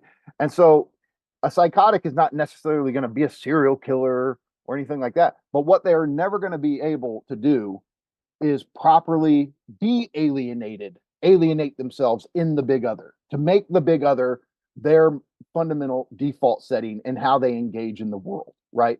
Because to do so, you have to limit your jouissance, you have to put limitations on your actions, your behaviors, your impulses. And if you do not accept prohibition, you are not going to undergo proper socialization and become a normal or neurotic subject. Now, the thing is with the big other, though, the big other is always telling us what one does. It guides us, and by the time we're adults, most of us don't have any thoughts about. We're so emergent. It's the water we swim in, right? It's and what we're doing here today. We're talking about it. It's like the fish that comes to perceive the water they swim in. Well, the big other doesn't beat us up with guilt when we fail to do what one does. It's not the source of guilt. It's just there to instruct us in how to properly behave. Now the trick is your parents or your primary caregivers, and I think you all probably heard this spiel. Your parents, in the way that Lacan is talking, it doesn't have to be your biological mom or your biological dad. It could be two biological men, two biological women, blah blah blah, because he's talking about functions. And for him, basically what he deals with in clinical analysis is that for a child, a young kid, they usually have one primary caregiver, and then something else gets in the way of the child's relationship with the primary caregiver and has to separate them, break them apart, and say, no, you cannot cling to this relationship forever. You have to separate, you have to break apart and become your own individuated subject, right? And this is the symbolic function of the father. And all that means is like to be a father is not, I mean, of course we can talk about the biological aspect, but that's not what's important. The father is the person or the agent that imposes the no onto the child and gets the child to accept the no as the governing principle of the rest of their lives. That I just can't have it my way all the time. I have to give, I have to submit, and I have to go with what this outside authority, this big other, is telling me, right? Okay. So that's kind of the big other in a nutshell. It's this generic self. It instructs us in what to do and what not to do, but it doesn't browbeat us. And here's the thing: any good father, be it a biological woman, a biological point is anybody who's a father in this symbolic sense of fulfilling this social role, right? They're not there to torture you with the no. The no they're trying to give you, they're trying to say, if you don't accept this, you're going to be so worse off. And they're not going to say you're going to be a psychotic, but you have to grasp this. Like you have to be, like you were talking, Dave, about the difference between a capitalist realist and a realist about capital. You have to be a realist about prohibition if you're going to be part of our world, right? And that is the fundamental duty the father's trying to do, is just go, you can't stay here. You can't, this doesn't work forever.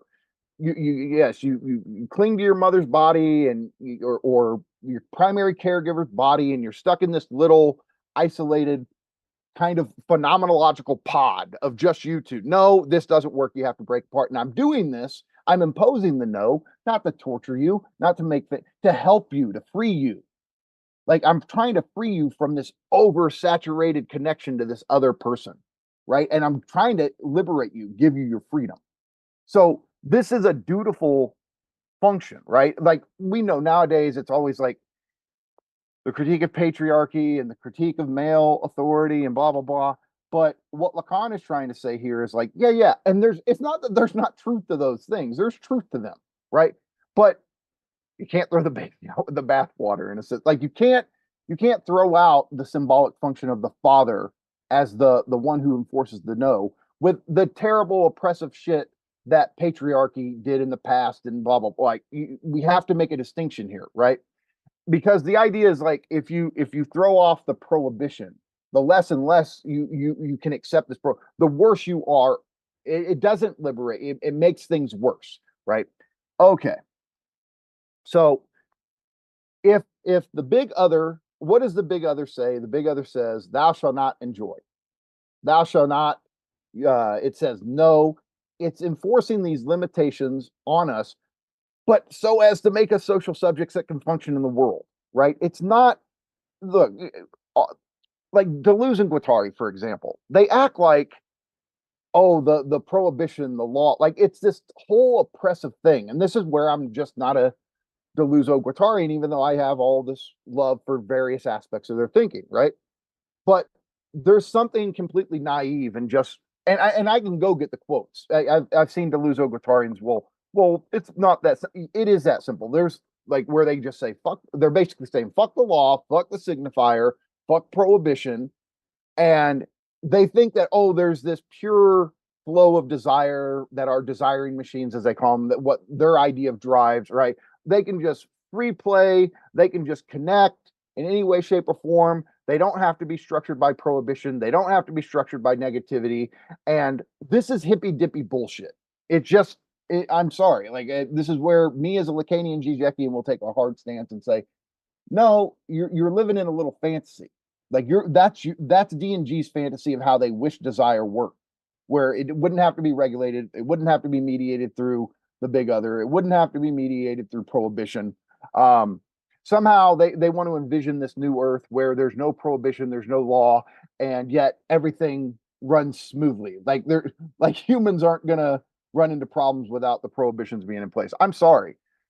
The way that we establish how we want people to engage with us is always mediated through a field of prohibitions that we all take for granted and that operate at the social unconscious level, right?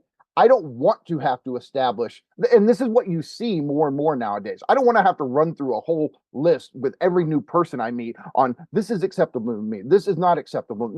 No, I want a generalized field that does this for me so I don't have to deal with this shit every time. And you start trying to break down the mediating third of the big other, right? This is what you end up getting. It's like we always have to negotiate our terms of interaction, and in some sense it's still bullshit because we're using language to do this, and that's the big other. Like, so yeah, but the point is, big other, it has its issues, it's also absolutely necessary. Okay, let's move on to superego. How does this connect, right? So superego says the exact opposite thing. The big other says thou shalt not enjoy, the superego says enjoy, which is to say big other says no, superego says yes, right? So the question though is, how does this emerge, right? We understand the emergence of the big other. And I think this is, Dave, I think you've always gone, well, okay, I get how this big other emerges because there's prohibition, and then you get introduced to social norms, and you're early on, you're mimicking your parents' behavior and you're doing what one does. There's a way to kind of make sense of how we get initiated into the big other and why it takes on this social agency that we're always attuned to on some level.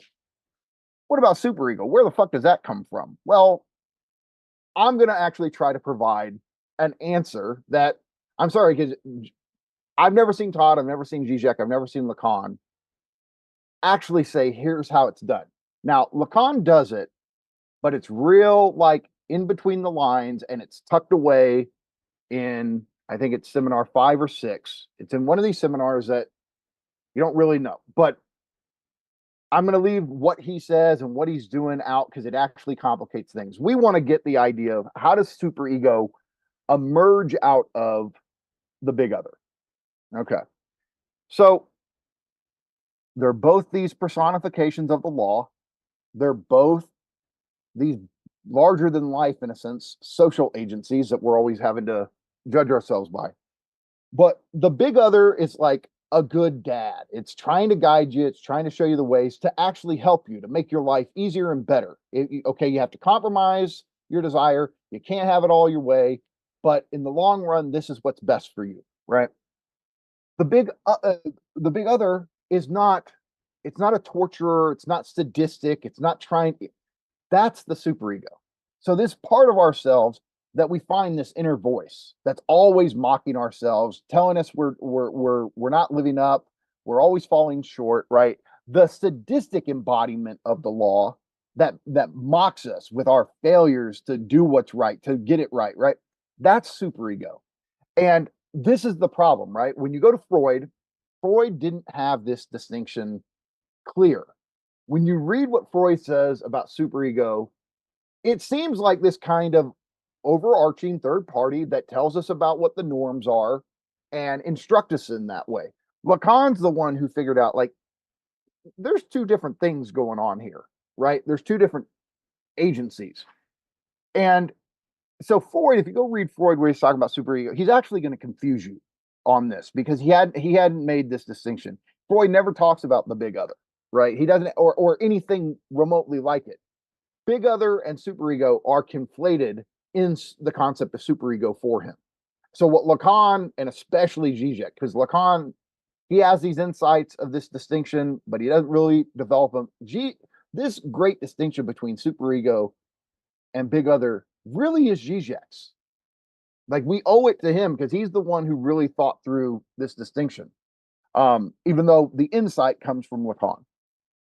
So in Seminar 20, Lacan makes this famous set: nothing commands us to enjoy other than the superego. Nothing demands enjoyment except the superego.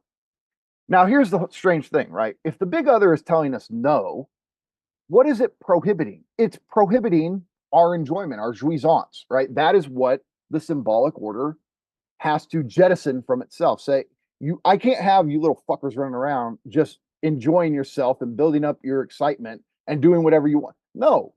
And so this is the fundamental prohibition for Lacan is against jouissance, against enjoyment, right? So the trick is but then the superego turns right around, and that's the very thing it commands us to do. So big other says, thou shalt not have jouissance. Big other says, have as much jouissance as possible. Now, the trick is this, right? So this is also where Zizek is honestly more helpful than Lacan himself. Zizek says, look, when we're talking about what a social law is, it has tiers to it, in a sense. It has different regions.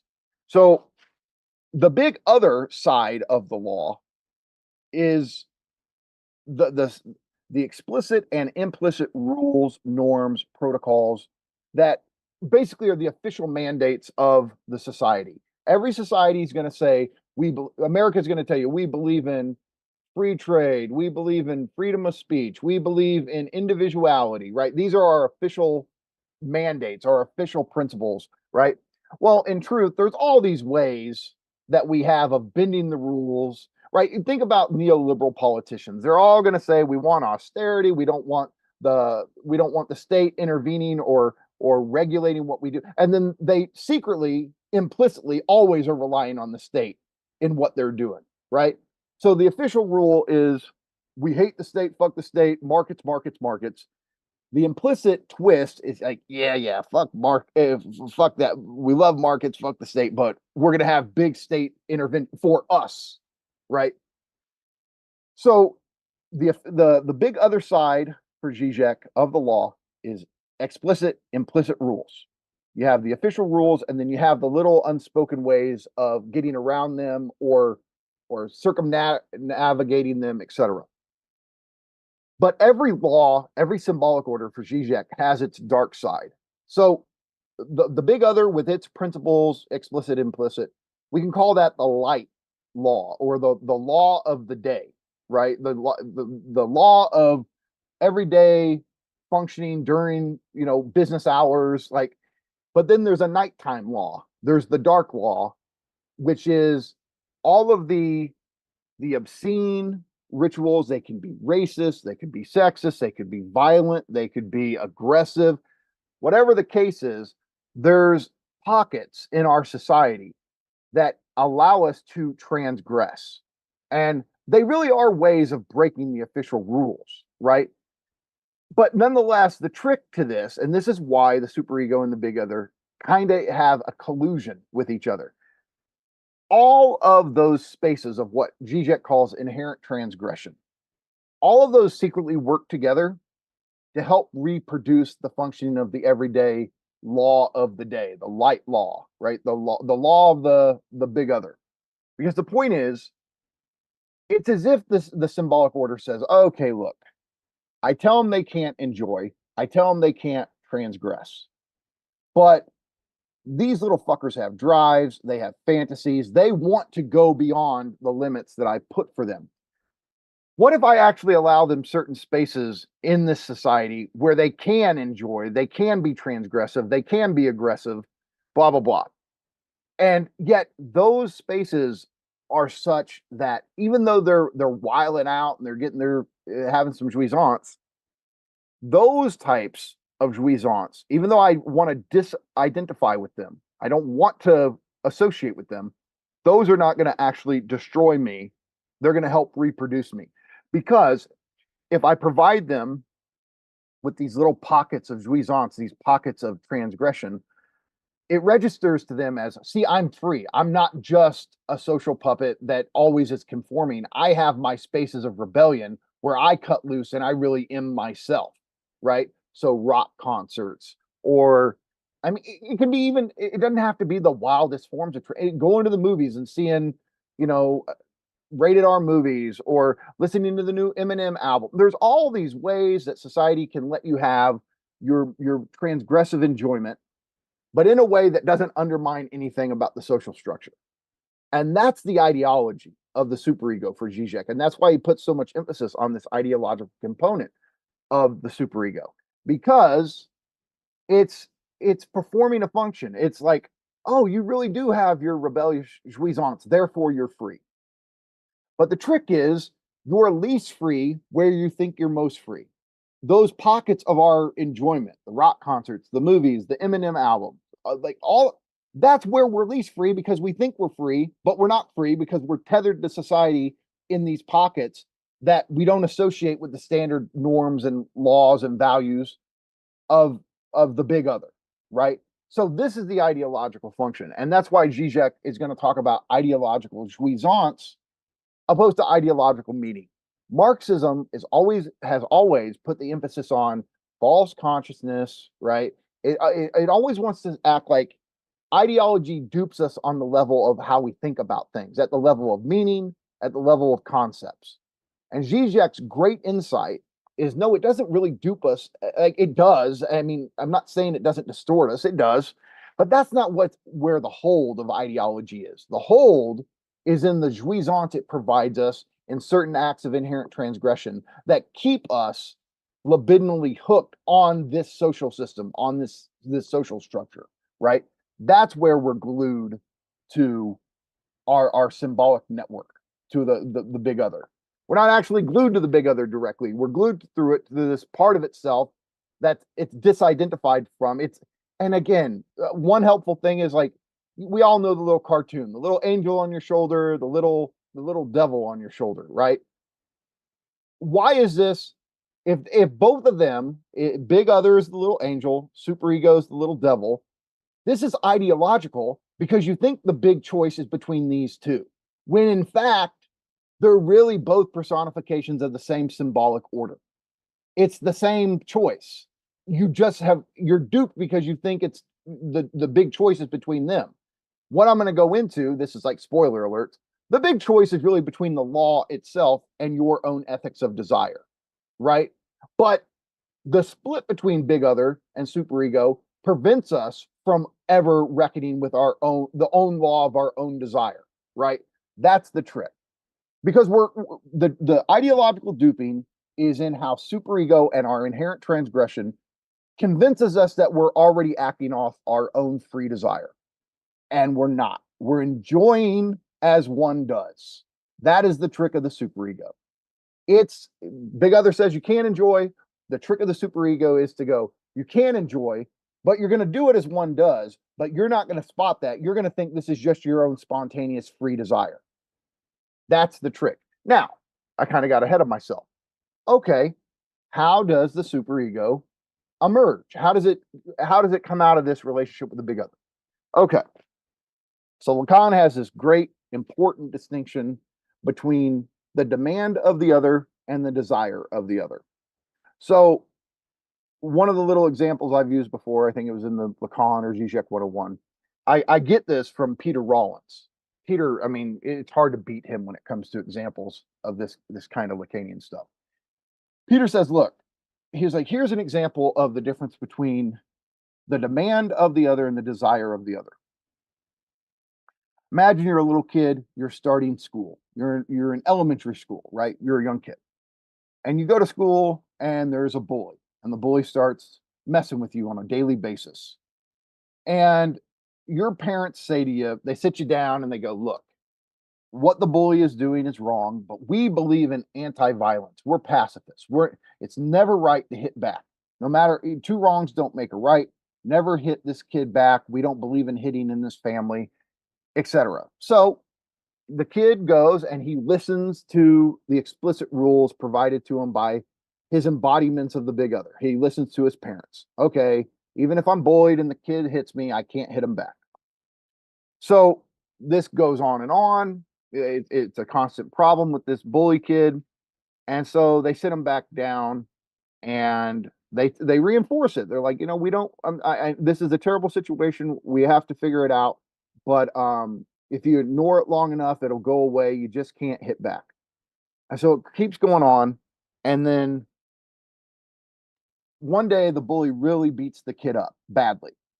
And so he's sitting there, the kid's sitting there with his parents, and they're all discouraged and frustrated. And they said, well, we're really proud of you.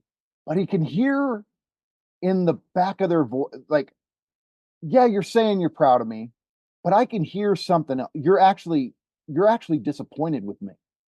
You've told me not to hit, and that's what you're demanding of me. You're telling me do not hit him, but I can sense in the back of your voice, I can sense in the little hesitations in between the cracks of your discourse, right? In those spots of the reel, like Lacan. He would have the official discourse would be the actual words you're saying, but in between the words, in between the utterances, in between the gestures, the kid is reading his parents' actual desire, not what they're demanding, but what they really want.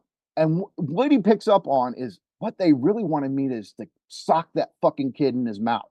They keep telling me don't hit them, but I can pick up, I'm attuned to something in them beneath their demand that tells me they really wanted me to punch the motherfucker, right?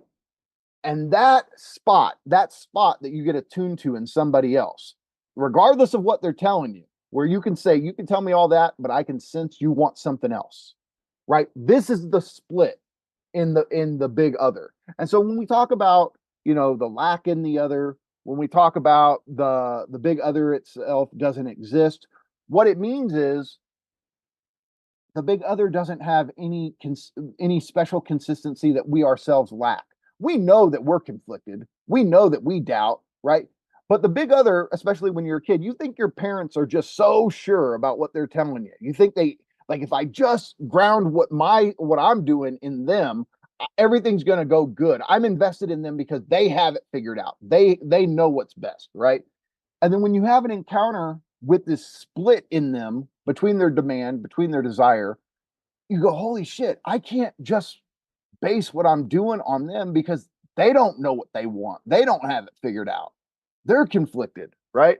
And so their absolute authority is now undermined, right? It's not that you can't still go to your parents for advice or guidance, but you don't have the absolute faith in them anymore, where you would just be their little puppet trying to meet all their demands.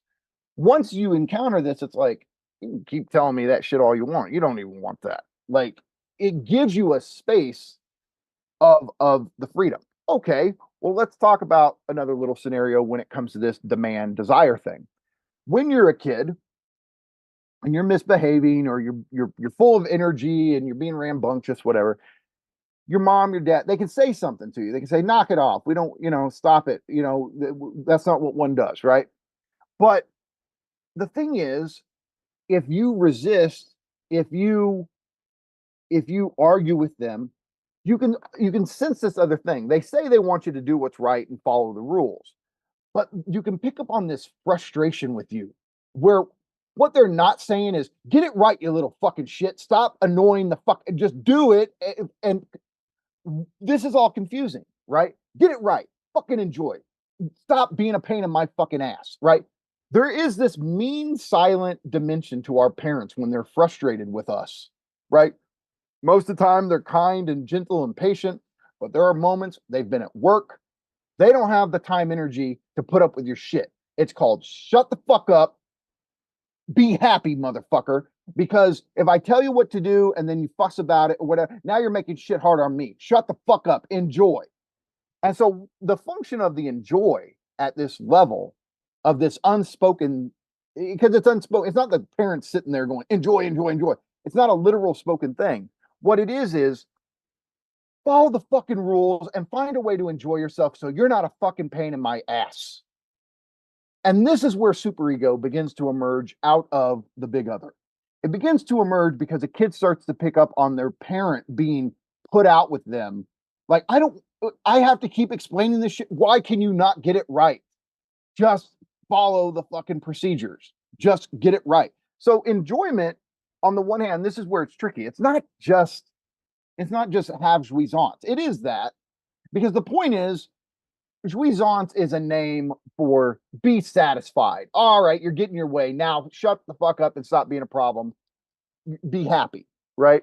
So enjoy, it's almost senseless, right? The part of it is, when we're told to enjoy in society, every barista, every waiter, blah, blah, enjoy, enjoy, enjoy. In reality, you stop and think about it and go, what are they actually telling me to do? Well, in a lot of ways, it's kind of meaningless, where you're not sure, like, okay, does enjoy, are they telling me like, hey, go past the limit, eat too much, drink too much, smoke your cigarettes? Like, is that what they're doing? Or are they saying, have a pleasant experience in such a way as to not cause problems for everybody else? Be happy. And this type of positivity it's telling us to have, it's almost enforcing on us, don't be negative. Don't just adapt and be positive in what you're doing in every aspect. Okay. So if we understand that superego is this kind of sadistic, torturous thing that's always bombarding us with impossible demands, if it says, shut the fuck up and always be happy and don't be a problem, well, I'm sorry, I can't be happy all the time. I can't perfectly function in society all the time. Like, there's moments where I'm going to run into this injunction to enjoy. And if that is my principle, if my principle is to always be happy all the time, I'm going to really start to suffer, because I can't live up to this. I can't be happy all the fucking time. And the point is, and this is where you get this move to capitalism. Capital unleashes the superego. Now, where was the superego? It was kind of quarantined. It had a containment unit in the old world. It was the enjoy was always it was always corresponded to religious feasts, religious rituals. There were moments in old societies where they would, Matai is really good on this stuff, where they would have some sort of ritual or feast, whatever, where they would let the enjoyment flow for a minute, right? And he viewed it almost like a pressure relief valve, where everybody has to constantly work together to make society, build it up, but then you have to release this energy. You have to let them squander. You have to have them waste. Let them have excess, right? Let them destroy. Let them consume. And these religious rituals functioned in that way. What capitalism does is it takes this super egoic thing of like, okay, you're free to enjoy, in society, and it makes it an everyday thing. It's not just relegated to a feast in October. It's not relegated to war. It's not relegated to these big explosive events in society. Now it's an everyday banal command that we're all living with. Why?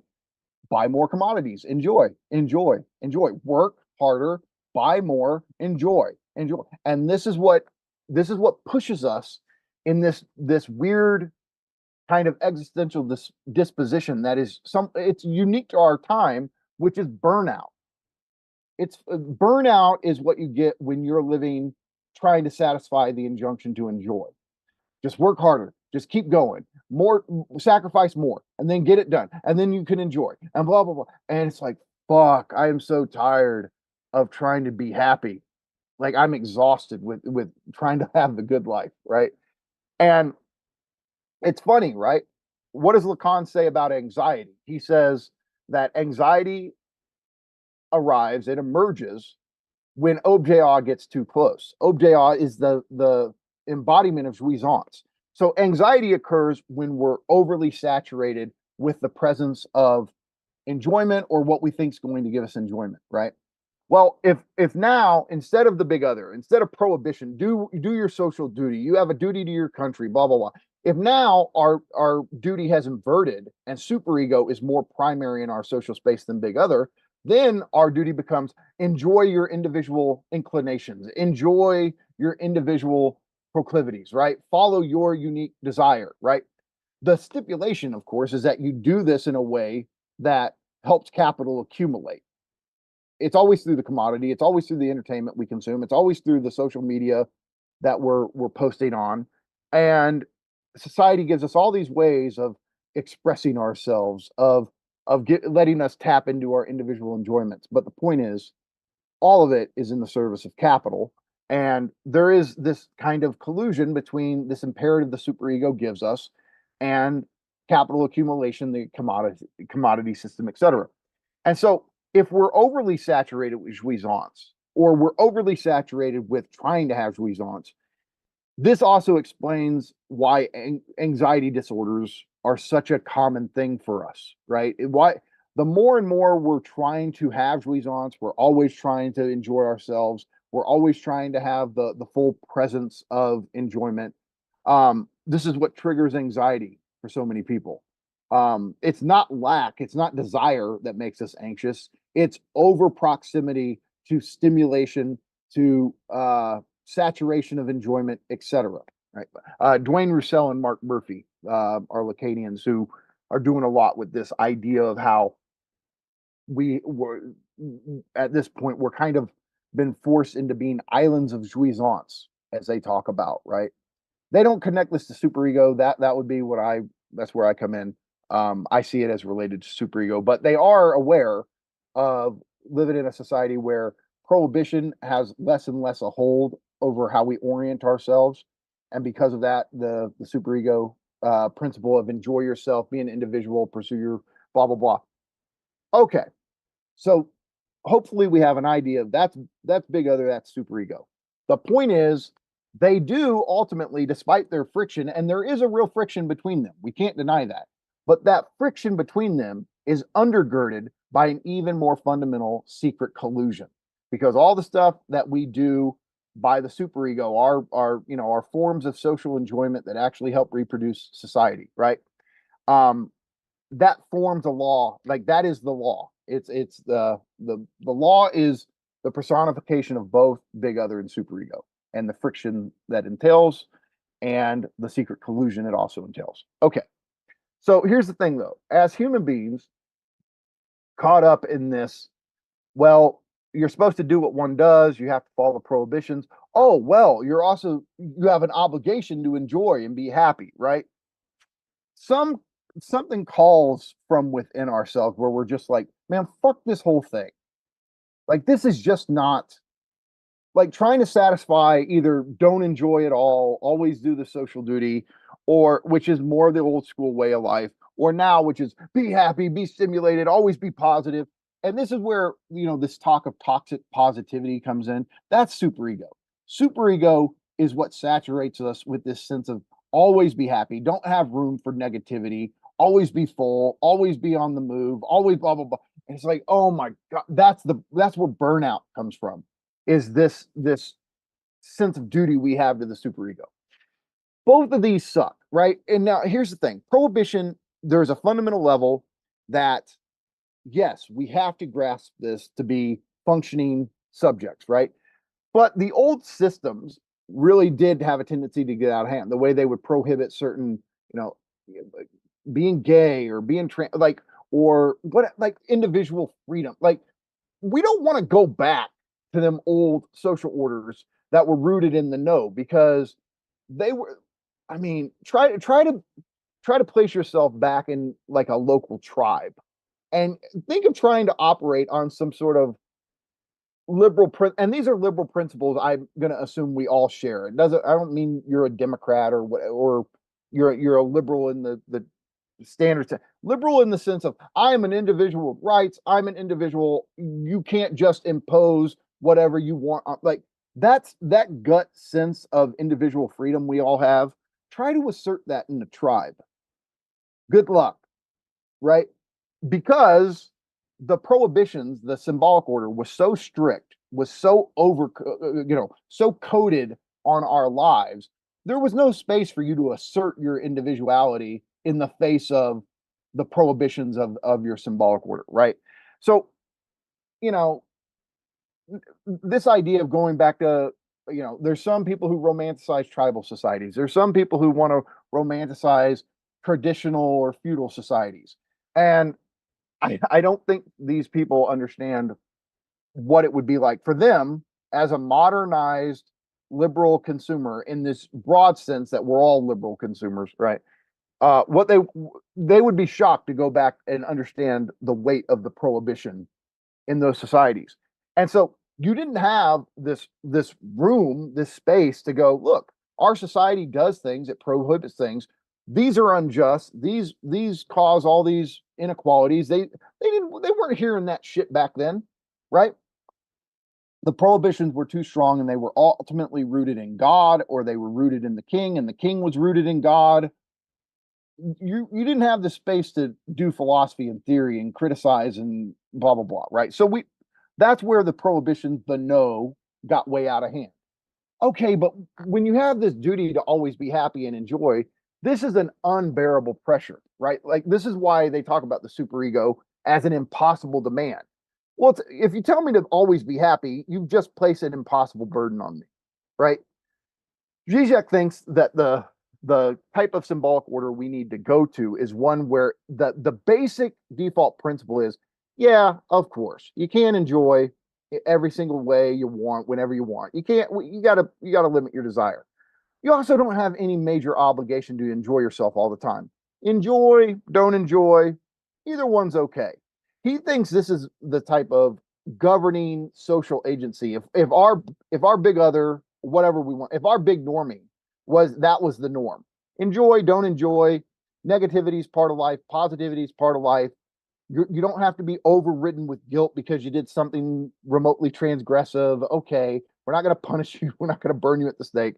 At the same time, you can't just do whatever you want, however you want. Society doesn't work, so you have to be a realist about prohibition. And it's really like Zizek's ideal big normie would be a realist about jouissance and a realist about prohibition, and not try to lean into one or the other in some absolute sense, the way that the big other used to and the way superego does now. So here's the trick. The part of us that feels like we're not living our best lives, that, okay, I have my job, and I hustle, and I do the grind ethic, and I try to save, but then I also try to go out with my friends as much as I can, and I'm trying to enjoy life as much as I can. This whole dynamic, so many of us are just done with that whole thing. And it's because at this unconscious level, there's this other type of law, which is the law of, I don't want to use it in the Hegelian sense, but it's the law of our heart. And in this sense, it's the law of our desire. It's the law of our drive, which is to say, it's the law of you as a subject trying to the best of your ability to develop a life that fills you with passion, a life that you are excited to live when you get out of bed in the morning. This is not all roses. The life of passion is not something that you're always happy. Most of the time, if you have a passion, it's a pain in the ass. It's like something you almost feel like assails you, that takes over for you. But it's also something that you want to give up and devote your life to. And it's the greatest source of personal meaning. But it's not personal life. Like, the thing is, if you're trying to do a great work of art, or you're trying to do, you're trying to do architecture, or you want to be a chef, or any of these activities that we find to be life affirming as human beings, right? You're giving something to the social order. If you're a great chef, if you're a great architect, if you're a great philosopher, if you're a great painter, you're contributing something. But these are the type of activities that provide meaning to our lives, whereas working in a warehouse and stacking box on top of box on a pallet and doing this all day does not give you the same type of meaning. And so, in a sense, this push of the superego that's always secretly serving capital has pushed us in a direction where we feel the sense where we can go, no, fuck that shit. I don't want to work. I don't want my life to be job centric. I want time, energy. And yes, this is how Dave and I talk, but this is what so many, I want a life where my whole existence is not around doing shit I don't want to do. And I'm free to pursue wherever my heart, wherever my drive takes me. And I'm not governed by the superego. I'm not, transgressing in socially acceptable ways under the rug, right? We keep that under the rug, but they actually are part of the social order. No, it's a life of pursuing your desire, of pursuing your personal form of enjoyment, but in a way that is not regulate. You don't have to enjoy. You don't have to. You're not obligated to do it, right? It doesn't put this pressure on you. And so when Lacan talks about the law of desire or the ethics of psychoanalysis, what we're talking about is this sense of yourself wanting to be self-determining in your desire. Now, I am not saying that this is, oh, you just all of a sudden you just have some pure free desire of your own. No, your desire is always being inflected. It's always being influenced by the other. Desire is the desire of the other. What the ethics of psychoanalysis gets to is a kind of resolute subject position where I want to call the term passion, where this is the thing that I want to do with my life. And this is what I want to spend my life doing. Sure, somebody influenced me along the way or something, but I've made this desire my own. And I'm not just constantly at the whims of the other, where I'm constantly, well, should I do this or should I live this life? No, it is resolute. It's influenced by the other, and it's influenced by society. It's made possible by society, but you own it in a way that's resolute. And that's this thing that's at the heart of psychoanalytic experience. Because if you just conform to the big other your whole life, like Heidegger warns us about, like with the inauthenticity that comes, or if you're constantly pursuing, enjoying in the image and likeness of the superego, then you're constantly burning out, because that's not really your enjoyment. It's still it's conformist enjoyment, which is kind of an oxymoron, but that's what superegoic enjoyment is ideological conformist enjoyment. So you're never truly feeling like you're enjoying for yourself, right? It always feels synthetic, it always feels cheap, and it doesn't mean anything to you. The enjoyment I get from doing philosophy, I gotta say it, it's personal experience, anecdotal, but that is like, I don't care what I have to sacrifice. I don't care. I'm going to do philosophy. Everybody, the social order would say it doesn't work for you. You missed your opportunity. You didn't get a PhD, blah, blah, blah. Give it up. Doesn't make sense. That's what the big other would tell me, right? Okay. And so to that, I say, no, I'm not accepting that. And the superego would just be like, what it would really want to say is, fuck your idiosyncratic shit with philosophy. Just enjoy. I provide all these outlets. Enjoy drinking, enjoy cigarettes, enjoy your music. I give you all kinds of things to enjoy. Why the fuck are you being so stubborn and insisting on a life, that's not job centric, where you get to pursue philosophy? Because that's the law of my desire. That's my resolute passion. That is what throughout my whole life, starting as a kid, working my way up to be an adult, somehow, some way, at unconscious levels, this is what my unconscious has brought me to be passionate about.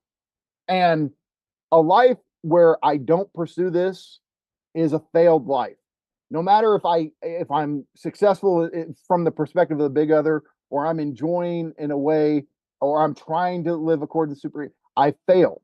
And this is where our deepest sense of guilt comes from. And this is what Lacanian psychoanalysis tries to reckon with. It's how I have betrayed myself. And the principle of ethics of psych, thou shalt not give ground relative to your desire, which is to say, thou shalt not compromise your desire, right? And so many people, when they go to analysis and they're unhappy with their lives, they're not living for themselves. They're so busy trying to live for the other, whether it's big other or whether it's superego or it's both, right? They're so busy trying to achieve this cookie cutter set of possibilities that the big other and superego provide. and trying to live just for that, like, oh, I'm going to be happy if I satisfy this ideal. No. And what you're betraying is whatever you actually want to do with yourself while you're on this planet. And so that is where real conscience comes from. The quiet voice, the still quiet voice the Bible talks about as conscience. There's this big difference between the still quiet voice that indicates to you, that tries to direct you in a different direction, right? That's Heidegger was attuned to this, and Lacan's attuned to this. I'm sorry, superego is this loud, booming, sadistic, get it right, you're such a fucking failure, you never fucking get, you fucking pathetic, right? That is not what the still quiet voice of conscience is. The still quiet voice of conscience is us talking to us as individuals. It is the law of our desire, the law of our drive, in a sense. And it is this moment of, I am not living for me. And that is what I want to interpret the ethics of psychoanalysis to be, is essentially the law of passion. And that is what so many of us are wanting to fight for, but not knowing how to, because we're stuck in wage labor. We're stuck in a rut. We don't have possibilities. And yet that sense of duty to ourselves, right? Not YOLO, not to do the fucking superego thing, but our duty to ourselves to find out what we can be, to pursue our potentials in a way that, I'll use the word, feels authentic to us, feels resolute to us, feels meaningful to us, right? We don't have to have some grand cosmic scale level of meaning to feel like we have a purpose in this world. We have to have a form of life that enables us to find meaning in the ways that we undermine ourselves. This is where jouissance and death drive are part of this. Part of your passion is how you undermine your passion, right? But the way I do this with philosophy, it works for me. It works for Dave. I've seen this, right? And so that's where we're at, is you have the law on one shoulder and you have the law of your heart, the law of your desire on the other. And that is this friction we're all caught up in. So I'll end it there.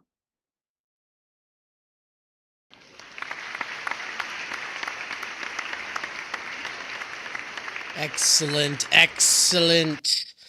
Good job. All right. Well, everybody. I can't hear you, Dave. I said excellent. Oh, the clapping. Everyone was clapping and I pushed the button, but nobody heard it. Or at least, no, the Zoom people didn't hear it, but the people on the stream, they all heard it just fine. The people on the podcast in the future, they heard it just fine. All right. Well, great job, man. Thank you. That was a fantastic lecture. And I think you made it clear to a lot of people who've been confused about this distinction before. I'm going to do a couple things really quick here. And then before we end the public side of this, I'm going to go ahead and pin both of us so that we're side by side here. And I want to do a quick little announcement. So, look, we're trying to find a way to have our cake and eat it too, right? We're trying to find a way to continue researching, continue reading, continue doing theory, to be able to find relative time energy, to be able to, if we can get that, then to make our projects relate to it in a way that, on the one hand, hopefully has the possibility of liberating time energy for everybody in the future. But on the other side, makes it so that us, concretely, right now in our lives, have, if not like large energy infused, repeatable blocks of time between us, then at least something like it. And I've been thinking about how time energy can be simulated in different ways. And the difference between faking something and simulating something, Baudrillard says, is that the simulation actually produces real effects, real symptoms, right? If you simulate an illness, then simulating that illness as opposed to just faking it means that you're actually you can come down with some of the symptoms of that illness. Yeah. Well, there are various symptoms of having time energy in the scholastic environment, having a lot of citations that show that you have an intimate knowledge of the primary texts and that you are up to, you're up to date on where the literature is at, right? You read the journals and stuff. Well, that comes to your citations, and that comes to your publications, and that can be simulated. You could simulate that symptom of time energy without actually having time energy. But for workers with earbuds, you can also stimulate a symptom, a different symptom, by taking our hard-won efforts in the form of lectures and deep dives and listening to those large, enthusiastic or energy-infused blocks of content that take up large time, that is repeatable when you're working, when you're able to disassociate from your manual, mundane labor. You're able to listen to us repeatedly. You go back to something if it's jogging your memory and it seems relevant for working through an idea. In a sort of sense, that means that any long form content that is the result of this passion driven life, that is that helps you slipstream your way into scholarly fields, it allows you to simulate that time energy even though you don't have it when you're at work. And in a sort of sense, it can give you a better familiarity with the field that you're interested in than if you were, say, an overworked and stretched thin, underpaid kind of academic whose symptom of time of showing the signs of time energy would be really just lots of citations, right? Instead of gutting texts and reading abstracts, you're getting to sink your teeth in, and you're getting to enjoy in 7-hour blocks of time because you're working, right? Sure, you pause because you got out of the bathroom and you got lunch break and you got this and you got that. But if you are able to disassociate the manual mundane labor from what you're preoccupied with mentally, then there is this, it's almost like, even though your body's getting exhausted, because you are escaping to thinking philosophically, you're able to kind of take up this scholarly pursuit in a way that you wouldn't be able to if you were just constantly overworked in academia. Now, these are ideal types. Look, a lot of you aren't workers with earbuds, and a lot of academics might have more Skol-leisure than I'm making it out to seem like. But I just wanted to set that up to say, ultimately, that's what we hope these seminars do for you all. And that by getting ourselves free of wage labor, there's this actual concrete symptom of you sort of getting some of the positive effects of time energy, even though you don't have it. And that it will help you all set yourselves up for the kind of research that you feel called to do.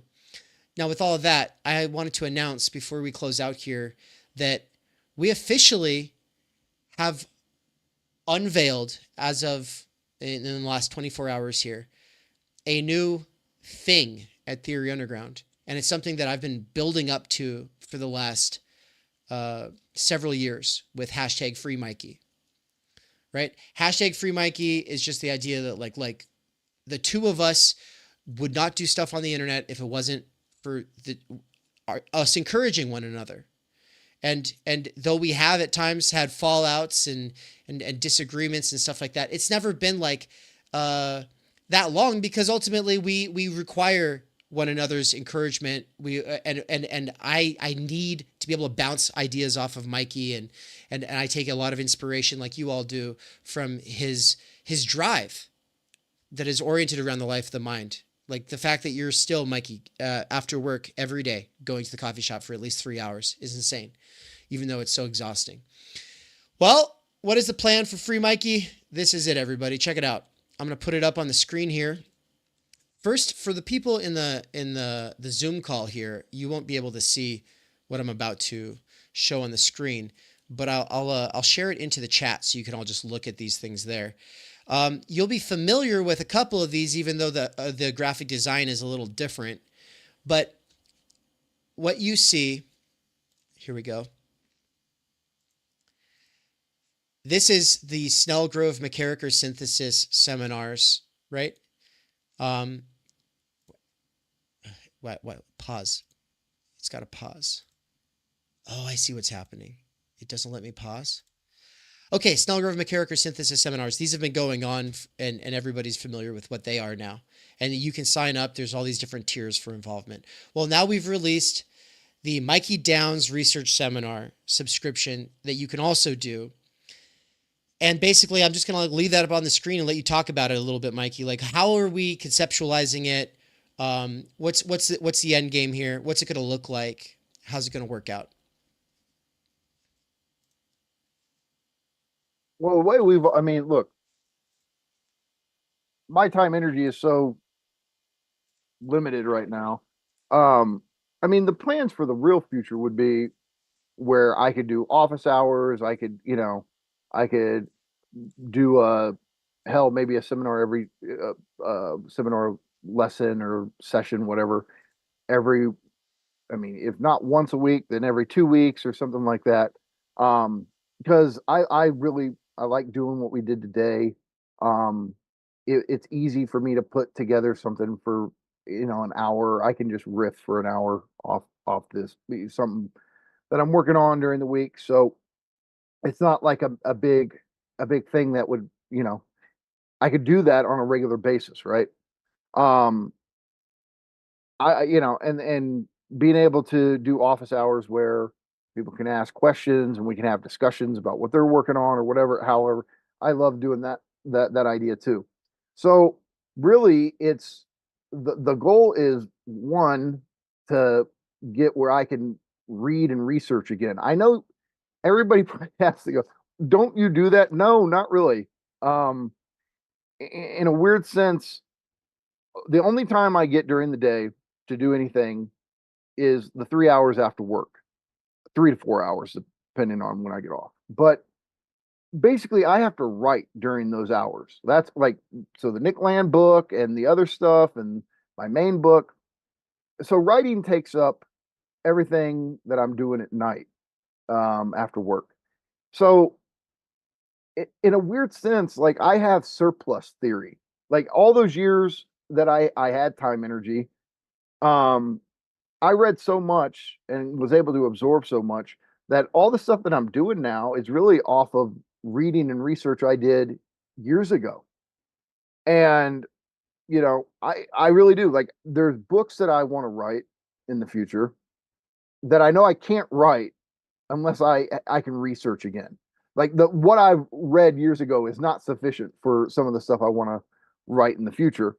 And so my thing is, I'm not going to get a university degree. That's not going to happen. I'm not going to ever have a university position. So it is either through this tier program that you're unveiling mixed with Patreon or some kind of hybrid, whatever. It's either going to be that or I'm not going to get freed from wage labor. And so this has been, the plan is for you and I to both be able to do Theory Underground full time. And that's the goal. But yeah, it's a matter of, it's time. Like if we want people to, find the tier system attractive, like we have to do stuff that's, you know, for subscribers only and all that. You can still do stuff on YouTube, of course, but um, we're trying to build like this ongoing seminar, right? And that's what I really like about this thing, where if I'm teaching a main text, that's something I got to focus on. I got to really, but the seminar thing, we can do this stuff all the time, where we dive deeper into concepts, we dive deeper into certain sections of books or whatever, and we can really do this nuanced stuff. And so that would be what is for subscribers, is this kind of ongoing seminar. Um, and I just love the idea because, again, I can basically, what you guys heard today is just something I'm working on for something else. And this is really what Lacan did. He was always just thinking a week at a time and going, okay, where do I want to take it this week? Where do I want to take it, or next month, or what, however he spaced them out. But that's it. Is I love this idea of being able to do these more focused lectures. And Look, as far I've told Dave, like, and I'll tell all you, the idea for the ongoing Mikey seminar, sometimes it would be just like what I did today. We do a one-off. We're talking about big other superego. Great. The overarching project that I want to do in the seminar in the next couple of years is I want to slowly but surely chip away at teaching Zizek's less than nothing. I can't make it a course. The book's too big, it's too complicated, and if I was to make that a course, it would actually have to be like a focused 16 to 20 week course to really do it justice. And I'm just not going to do that as a like an actual course. But Right.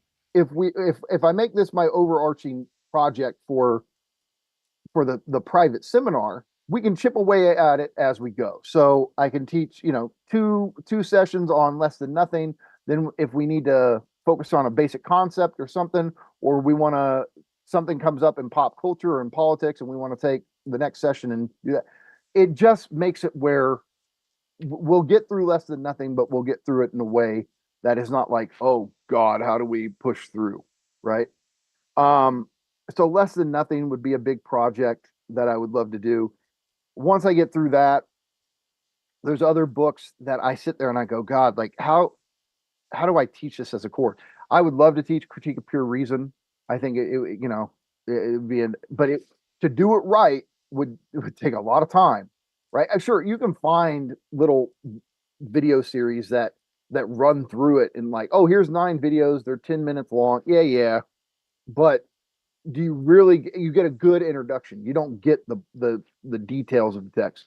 And so that's kind of what how I'm viewing the seminar is like I would like to have one big project that's too big to be a course, right?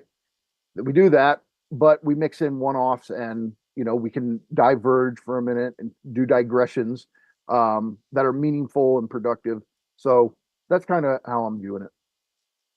Yeah, and the fact is there's something about my libidinal economy that means that I don't know how to do stuff that's in my own interests. Like, I don't know, I get in my own way. But helping you or just like building your tier system made me realize how I should have been building mine all along. Now, mine for now is the Snellgrove McCarricker synthesis seminars, which I'll just pull up here so you can see it up on the example really quick here. Now, this is basically what we've been doing, except that I've added to it. So I'm helping Mikey like brought clarity to my project. Like, look, it's not just CMT and CDT, and then next year we'll do CPE and CGS and or CPT or whatever. All of these various subcategories of critical social theory that we aim to sort of usher you into, and always kind of do critical doxology by bringing it into critical dialogue with pop psych, soc, doxa, whatever. No, it's also you're going to by sort of slipstreaming us, you will get a crash course in Marx, in Levinas, in Heidegger, in Bourdieu, right? So I've got up on the screen like my main texts being Totality and Infinity, Das Kapital, Being in Time. I have Bourdieu's Distinction up there, even though that's not, in my opinion, the most important of his texts. It is his sort of magnum opus. And all of that, like, and then you see Time Energy there, and it's like, yeah, because ultimately all of this is trying to understand the situation, the subject, the good life, things that are my fundamental research goals, and then have a lot of overlap with Anne and Mikey. But the fact is even if those are not your fundamental goals, if you want to understand these thinkers, because of the way that we approach it, if you vibe with us, if you get a lot out of it, well then there's no better way. This is it. And like we say, it's like a gym membership for your mind, or it's like theory church. Both the gym membership and the church membership are bad analogies, but it's that kind of idea. It is your place for some kind of edification, some kind of inspiration, some kind of grounding in the life of the mind, so that you're not just slipping into the work, being a dad, being a mom, whatever it is that you do. But so I have this up, and the thing is Anne and I are going to keep doing the lectures like we do. because we're both teaching sociology this fall, you can expect that a lot of our critical social theory related stuff is going to be very sociological, which means that people who are going along with us, you're going to get a strong sense for the most important social theorists of the last 200 years. You're going to learn how to see the field through Marx and Bourdieu. You'll have like this sort of Heideggerianized Marx and Bourdieu take on Weber and Durkheim and Talcott Parsons and Nicholas Luhmann and Irving Goffman and Bloomer and Mead, these, the symbolic interactionists and the functionalists. You'll also have like their sort of imminent critique on Foucault versus Habermas. Okay, that's what you get by coming along with the Snellgrove-McCarricker synthesis seminars. But over here on Mikey's, I've got Less Than Nothing, Simulacra and Simulation, Fanged Noumena as like the main three texts on the screen, even though that's not just the main three texts. Like Mikey wants to do stuff on Libidinal Economy by Leotard. This approach frees him up to be able to just talk during his seminar about whatever he's most interested in that month.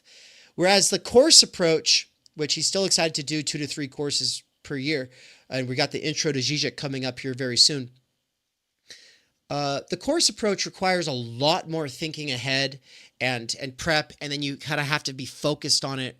Whereas, like, it's not as the Skol is like you bring your favorite books and what you're most interested in, you work through it, and then you come to talk about that. Like, so I don't know. I see like this courses versus seminar, like ongoing seminar versus like one-off courses approach. They're going to be complementary, but really like there's like this added sort of freedom that comes in. I don't know. Anything else you want to say about that, Mikey, before we close it out? Yeah, I just feel like, look, I mean, I want everybody to know, if anybody decides to sign up, it's no secret. Like, my core philosophical orientation, it's going to be Lacan and Zizek. You guys know that. It's going to be CCRU, Land, Reza Negarestani. It's going to Mark Fisher, that whole thing, and then Baudrillard. And yes, at some point in the next year or so, I'm going to teach the Intro to Baudrillard course. But I mean, when I look around, like, okay, so I'm sitting at my desk right now, and while Dave was talking, I'm like, well, shit, why can't we talk about Dark Deleuze one week? Let's see. What else we got? How about, like, what would be an amazing seminar project after Less Than Nothing? Let's do the Accelerate Reader, right? Like, all of these amazing essays from, Land and Grant and CCRU and Negri and I mean Leotard. I mean, it's just insane the riches that are packed inside that. I mean, yeah, Simulacra and Simulation, Inventing the Future, Cernacek and Williams, right? I mean, like, there's so many, like, this is this short little classic, the Xenofeminist Manifesto. There's so many fun little short books we could talk about. Badiou's The True Life. I love all these texts, right? And so for me, it's like, yeah, everybody knows me as the Zizek guy or the Lacan guy, or I guess kind of the Land guy. I never intended that to be a thing, but it is. But no, there's all these texts that I want to have a chance. I mean, I'm looking at Ray Brassier's Nihil Unbound. That would be amazing to go through. Reza's Intelligence and Spirit. I mean, we're just talking about like jewels, right? And then, like, but I'm a product of a real foundational traditional education and philosophy. Thanks. Okay, yeah, autodidact, but I also went to community college, and I think some of you guys know the story. I became great friends with my community college philosophy teacher named Doug Washer, and for 3 years after I took he taught like 4 courses, and I never really went on and did any. I took a couple other courses there, but really I just wanted to hang out in Doug's class. And so I did that for 3 years, and he would let me guest lecture. But during the week, he would just read through these classic philosophical texts, stuff from Husserl, stuff from Aristotle, stuff from Kant, stuff Sartre, Whitehead, Peirce, right? And I got this great, foundational. So, like, just something like let's do a week or a couple of weeks where we talk about Kant's, groundwork of the metaphysics of morals. Let's talk about Hume's inquiry. Let's talk about Descartes' meditations. Like, we can do Wittgenstein's Tractatus. We can do Wittgenstein's, investigations. There's so many of these classics mixed with all of like the kind of, new theory, I guess, for a lack of a better term. Yeah. I want to teach it all. I'm looking at Baudrillard's The Perfect Crime. That would be a great one to do. Zupancic's Ethics of the Real. I could keep going, but it's like I look around the table. I'm like, oh, I want to teach that one. I want to teach that one. I want to teach that one. I have the line up on the top of this poster. It says, "Learn philosophy, ideology, critique, and do underground theory with Michael Downs at Theory Underground." And then it says deep dives into Zizek, Land, Lacan, Baudrillard, Bataille, Lyotard, and ultimately the whole history of philosophy. And I mean, that is kind of what you're saying. And the thing is like, yeah, it's not going to be, you don't have to go in chronological order. I think I've been very like adamant about that. Humanities and social sciences are non-linear. Nobody can do that now. No, it's non-linear, and you just have to go where desire and drive take you. And if you get something out of one of us teaching more than the other, then subscribe to the one you get the most from. If you get a lot from both of us, subscribe to both of us. And I set it up so you can get the basic access to this seminar for $15 a month at either one of our subscription models. But then, like, the best access is probably, like, bang for your buck, is probably that $30 tier. Tiers 3 and 4, what tier 3 is all about is like you get access to bonus stuff, special brainstorm sessions, sort of office hour kind of things. That's the tier 3 stuff. But tier 4, it makes it so you get you get basically the full access to both the Mikey seminar and the Dave and Ann seminars. And so, just take a look at it, think about it. I like what Ian said in the chat here on the Zoom side. He said, this feels like being at the playground and showing cool stuff to play with, right? Like this approach, the seminar really is kind of like that. And what Mandy said, so it's the same thing like TU doing a monthly tier. Yeah, that's the thing, is like, it's so the tier subscription approach that we've been doing has been the Dave and Ann, the Snellgrove McCarricker synthesis seminar. Now we're just calling it that. And now there's another one, and it's called the Mikey Downs Research Seminar. Does anybody in the chat have anything that they want to say really quick? Any subscribers here? Rudy, Karim, Will, Ann, anyone else? Mandy? Anyone have anything that they would like to say about any of this stuff before we go to the sort of Q&A? We'll go back to the topic of the lecture. I wanted to say some more stuff about the social unconscious, but on the subscription stuff. Karim says it's great. I have a quick comment. So like I put in the chat, like today's seminar just felt like it. Like what I like about you guys is I feel like this stuff helps me in my actual like everyday life. For instance, my best friend and I, like, we live together. He works all day long. He has no time energy. He comes home, and sometimes he's not very nice to his kids. And I walk in on that, and it's, it's awkward. It's a little bit on pins and needles at times. Well, understanding this stuff means that I don't necessarily just, think, oh, that's not cool. Like understanding this is a way of blowing off steam. And also maybe the best thing I can do is try to like time energy pill him in some way. And to just love him. Like the thing that I love about this stuff is that it helps you to recognize your own drive and your own jouissance, but also the way in which other people, have to get that satisfaction themselves. And so anyways, for me, this is where like the rubber meets the road of real life. And so I love that, Tyler, because I mean, look, like yeah, all this shit seems so abstract. Part of what we have always been about is trying to go, no, I live Lacan. I live there. This is the way that a Christian lives their Christianity. Like, I want to live philosophy that way.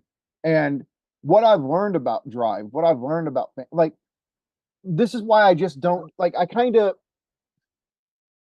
course, there's a place for personal responsibility, right? But what I know about drive, death drive, jouissance, it's made me be incredibly far more compassionate to people than I used to be. Because when you get tapped into it, you start going, look, whatever, why ever they have to do this, why they have to repeat in this way, it doesn't make sense to me. But once you start to be able, and yes, I know clinical Lacanians will give me shit because it's like somehow I'm saying, oh, you don't need the clinic. But I will tell you this. You guys study this stuff on, you'll pick up on your repetition. You'll pick up on your death drive. You will start to figure out where it's at in your life. And it's not that your whole unconscious will be made known to you in the way that, if you went through analysis, but you can start to figure out your unconscious. And I know this, like, no, Freud's the only one who could do self-analysis. Yeah. That's great. But the fact of the matter is, you do learn to start tapping in. I kind of think I have this dynamic phantasmatically that keeps, point is, all of this has helped me have a deeper acceptance and understanding of my closest friends, right? And once you start seeing that something that about them that either annoys you or you're just like, why can't they fucking figure it out? Once you start realizing, like, no, actually, that's like a stabilizing repetition of jouissance in their life. It's like, God damn, okay. It's not that it's not a problem, but simply being able to understand this shit, it's not just a mystery, right? That so much of psychoanalysis is being able to name the issue. It's not that the issue is just immediately fixed or it's cleared away. It's not as traumatic because you're able to interface with it. You're able to talk about it, like talking cure. Well, this goes for our friends too. When we're dealing with, like, man, okay, I know why, like, the thing in his childhood that he never got over. Like, I see this stuff, and it makes you able to deal with people in your life in a much more open, compassionate way, instead of just going, oh, they do the thing that I don't like, they shouldn't do that, or why do they here's a great one of my close friends. It's a kind of cliche example, but it's true. Like, she has a certain type of guy that she dates, and she has since she was young, that is not good for her. And it is a source of her death driving jouissance, is to always date the type of guy that she shouldn't date. And the very fact that I've been able to talk to her about it, she can't afford analysis. And what's she going to do if she go to standard therapy? They're give her medication, or or tell her that she's a victim and every single thing. Like, no, like, she's not. That's the hard kernel of psychoanalysis. She's not just a victim. She enjoys this. And instead of just doing the victim discourse thing, talking to her, helping her understand what, like, she's also kind of become freed from it in a sense, where she has enough ability to just go, that's whatever made me I caught something about this guy that made me desire him, some invisible objet that causes, and she realizes, like, oh, that puts me down this track. I have got to forcibly break this and make myself be open to dating somebody that this feeling that entices me is actually what gets me in shitty relationships. And she's making progress in being open to dating different types of guys who don't initially give her that rush of excitement or whatever. But this is where it actually helps you start changing your life, right? Is when you start tapping into this stuff. And so, I mean, all I can say is, like, I'll just say I probably would have killed myself if I was just suffering in the shit that I'd went through without having all the concepts to help me make sense of it. I couldn't go to analysis. I couldn't go to therapy, blah, blah, blah. If I didn't have philosophy and theory to think through it, I wouldn't have got through it. And that's where this idea of all this stuff is just, it belongs in academia. It belongs in the hands of disinterested fuck this shit. These books sitting on my table are the books that give us the most concepts that can make sense of our fucking lives more than anything in the history of humanity. I mean, yeah, Buddhism and Christianity, I get it. The religions have this amazing track record of giving people the ability to process their circumstances and get through them. Religion's always done that. The trick for me is I think philosophy can do it too, because it's done it for me. So, Tyler, I mean, that's great to hear. We're gonna let Mandy go, and then we'll close out here in a sec. Okay, hey, what's up? It's Mandy. Okay, I've always been like delighted and like intrigued by Zizek, right? Because it's like he points out tricks by capitalism and how it traps us. Okay, so today Mikey did such a great job of explaining. Okay, number one, like how enjoy really means like pretend to get with the program, behave, right? But it's really the second thing I think, or the other thing that he was talking about that's also like a trick or a trap, like capitalism. And here I disagree, and it has to do with time energy. So I'll be brief, but I just wanted to say, okay, I think there's like a huge gap between realizing time energy, because as we know, with time energy we need to have a community. It's not just one person, it's like you have to at least have a community. But this is where I disagree, because either you have to be like a total revolutionary and like wait for the whole world to be liberated, or you have to disagree with some of Zizek's idea that like every single space or event within that's alternative to capitalism is a trap. And that's where I disagree. Like some of it, yeah, it's a brilliant insight. Sure, plenty of it is like a trap, but like 50% of it is not. And I've been involved in a lot of those alternative themes, and it feels ontologically different. And like I know it with my whole being. Okay, so I at least 50% disagree with Zizek on that. And here's why it's so important: because for time energy, you have a choice. Either you're going to be, there's a huge gap here that I guess that I want you guys to fill in, because either like we're going to have to wait for the entire like communist revolution to free everybody, or whatever revolution you want to call it, or we are going to have to like go out, reach out to people and start building these alternate spaces that are not traps, that are real, so we can have our time energy now in this lifetime. Because I don't think the whole world's going to get liberated before I die. And I want my time energy now. I want to free people now. And I think it's going to start with like smaller, real spaces, so we can all be aware that this can be a trap, but it's not always a trap. Okay, I'll take myself off. No, I know. So here's the thing, right? Like because we're in a sense we're kind of talking about activist spaces. At least that's what I'm hearing you say, Mandy. And so it's not that every space that's trying to change society is ultimately just a super egoic subterfuge. No, we know the working class movement made real gains. There are moments, there are movements that have made important contributions and have helped in some ways restructure society. The thing that we're at now that Zizek wants to emphasize is that the default level of what we take to be activism is caught up in pseudo activity. Like, it's not like, so none of us are ever going to have to try to build anything. None of us are ever going to have to work. No, it's not that at all. It's just that the basic models that we have of what organization, what activism is now, they have been integrated into the system, right? But one thing, Mikey, I mean, I didn't mean activist spaces. I was more thinking of like art, like just like straight up like alternative communities, like where people have like, communities and like do art and music and stuff like that. Like those are like real things. Those aren't traps. Those are like, some of them are like, but some of them are very real.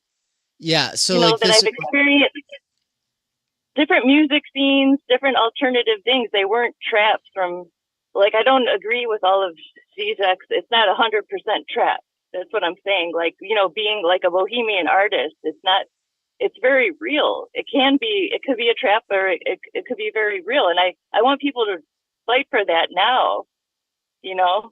Yeah, but yeah, go sorry. ahead. No, go ahead. Okay. So like when like gentrification like really hit really bad, like where I used to live, like they were definitely threatened by us.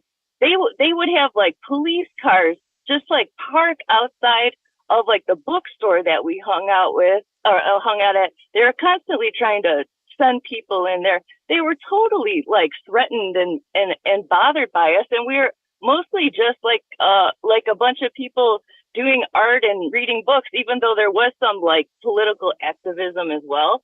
But they were so freaked out, and they couldn't have been happier when all the rents on the street tripled and everyone had to be dispersed. I mean, and like it was a very real, like ontological freedom. Like I felt like a total human being, even though I knew like there's a larger world, people are suffering still. I mean, there's still that reality. And I want people to fight for those spaces again, because I don't believe that there's going to be like a big worldwide revolution like before I die. I want myself and other people to fight for that now. So I don't agree with Zizek 100% that all these things are trapped. That's what I'm saying. I like in logical terms, I feel like that's a strong, he doesn't say that. He's not saying that they're traps. What he's saying, okay, there's a way they're a trap, and there's a way they're not. They're not a trap for you. Like, I understand, like, if you felt alive, if you felt like you were passionate there, awesome, right? But the question is, what do we do? Like, if we talk about alternate spaces, right? Those are spaces within the existing order of wage labor that somehow are the exceptions to the rule. The question is, what do we do to make those spaces not alternative exceptions to the rule, but the default? We have to wipe out wage labor. Now, like hold on. So we're going to have this whole conversation on the back that's like also allows everyone else to get involved. So right now, I'm just going to say thank you so much we're going to keep talking about this on the backside here. Everybody who's been a part of this stream, thank you so much for being here. We're going to switch out now and have this conversation on the back end, because that's the goal here. So we'll continue this in 1 sec. All right. Thank you, everybody, and take care. We cannot do direct revolution, but the only way to lay the foundation for it is to do what you are doing to move the underground. It's a theoretically correct title. Welcome to Theory Underground, a place for workers with earbuds who are tired of the bullshit and just want to get down to it. Big ideas, rigorous thinking, and ultimately liberation from necessity. Research at Theory Underground focuses on what is most important for understanding our current situation. Theory of the subject, capital, time-energy theory, critical media theory, CMT, and the most essential critiques necessary for understanding why the theory, ideology, and common sense of influencers left to right misses the mark. Theory Underground is coming to a city near you. Besides a commitment to publishing certain underground theorists and popularizing certain fundamental concepts, we have toured the United States and are touring Europe to promote our ideas, courses, and publications. You've been reading Underground Theory. Amazing book. I'm a publisher and an editor. I run a review of books. Literally, it's my living. This is the best edited collection I've ever read. Okay, picture this scene.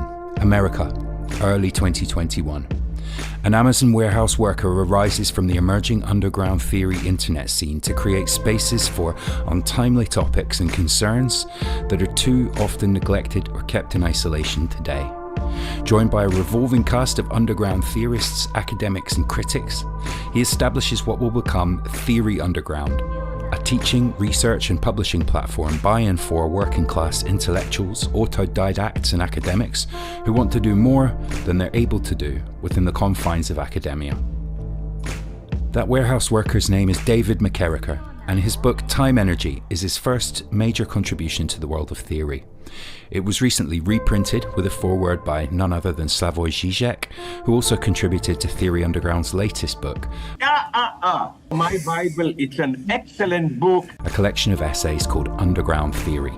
What you just heard is an excerpt from the Strange Exiles podcast, episode 23, where Bram from Strange Exiles interviewed me and Mikey. For those who don't know, Mikey is the author of the Dangerous Maybe blog. We are publishing one of his books here shortly at Theory Underground. He's also a lecturer at Theory Underground, and he's someone I've been friends and a collaborator with for over 10 years. But most importantly for you all, he's a fantastic lecturer, and it's a crime that he has to do wage labor right now. One of the long-term goals of Theory Underground has been now for a couple of years to hashtag free Mikey. That is something that I've been really pushing, but first, obviously, I have to get freed myself, so the two of us are able to do this because, as Mikey said, build it and they will come. Well, I tried, and I built a website and platform. I had my own app and everything, but it's been really buggy, and it's more than one person can handle, and that's, a really good lesson for me. And so for now, what we're doing is moving it to a temporary intermediary platform until we are able to get some more serious funding.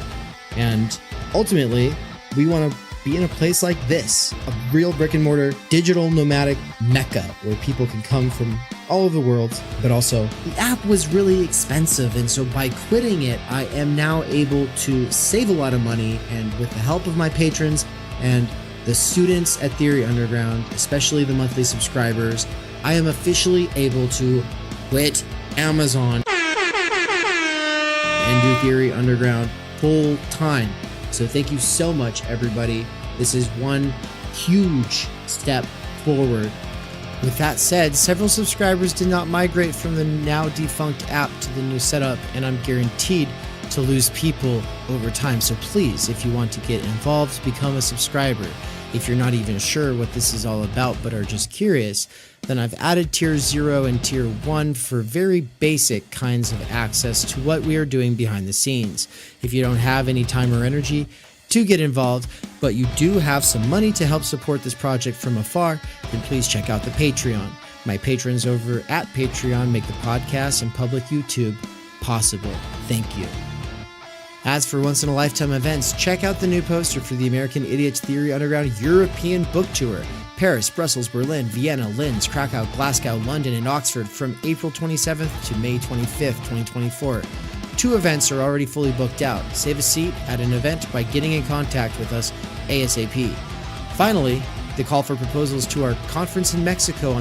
What's up, everybody? TUCon 2024 update here. It's not happening in Mexico anymore, but it is still happening on October 24th through the 27th. The change was made because a lot of the people that wanted to attend and that were expected to attend said they could probably afford to travel if they had more time advance notice. So save up for June 2025. If you have to choose, right? Because this one that is happening this year is happening physically in Boise, Idaho, because we have a lot of collaborators and fellow travelers and co-instructors there. But you can attend virtually for this one. You won't be able to attend virtually next year.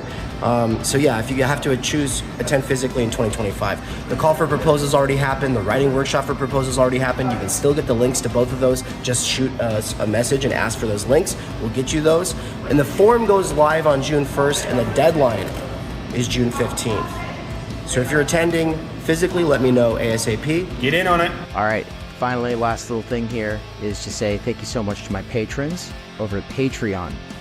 The Patreon is for people who are too busy to be students or subscribers at Theory Underground, but who want to see more of this free content on the podcast and YouTube channel for Theory Underground.